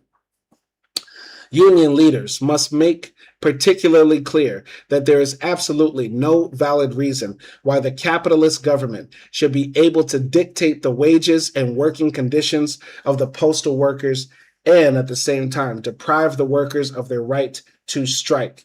The Postal Service is but one segment of the telecommunications industry, as are RCA, GE, or AT&T. It is really one connected industry, and the demand should be made to remove the anti-strike clause against the postal workers. And that's the end of that text. That was the longest text in that book. That was a whole academic paper. Which was very profound. I wanted to read more today, but that was quite a lot to chew on, and we've been on live for about 2 hours or so, so we're about to cut it short right here. But let's close out the polls in the horizontal live stream. And first in the horizontal live stream, let me give a shout out to Wasaru, 20th Century, my guy Kamal, and Robust Uncut. Yeah, shout out to them. Let me close out the poll. Let's see what the poll says. All right. What is the strongest weapon for Black working class liberation? Unsure, but fuck Trump and MAGA got 49% of the vote. Socialist Revolution got 25% of the vote. Black worker organizing, 13% of the vote. Multiracial class solidarity got 13% of the vote. I like those results, though, revolution or Black workers organizing is, still, I think, higher up on the scale. Let's go to the vertical live stream and see what people said in the vertical live stream right here.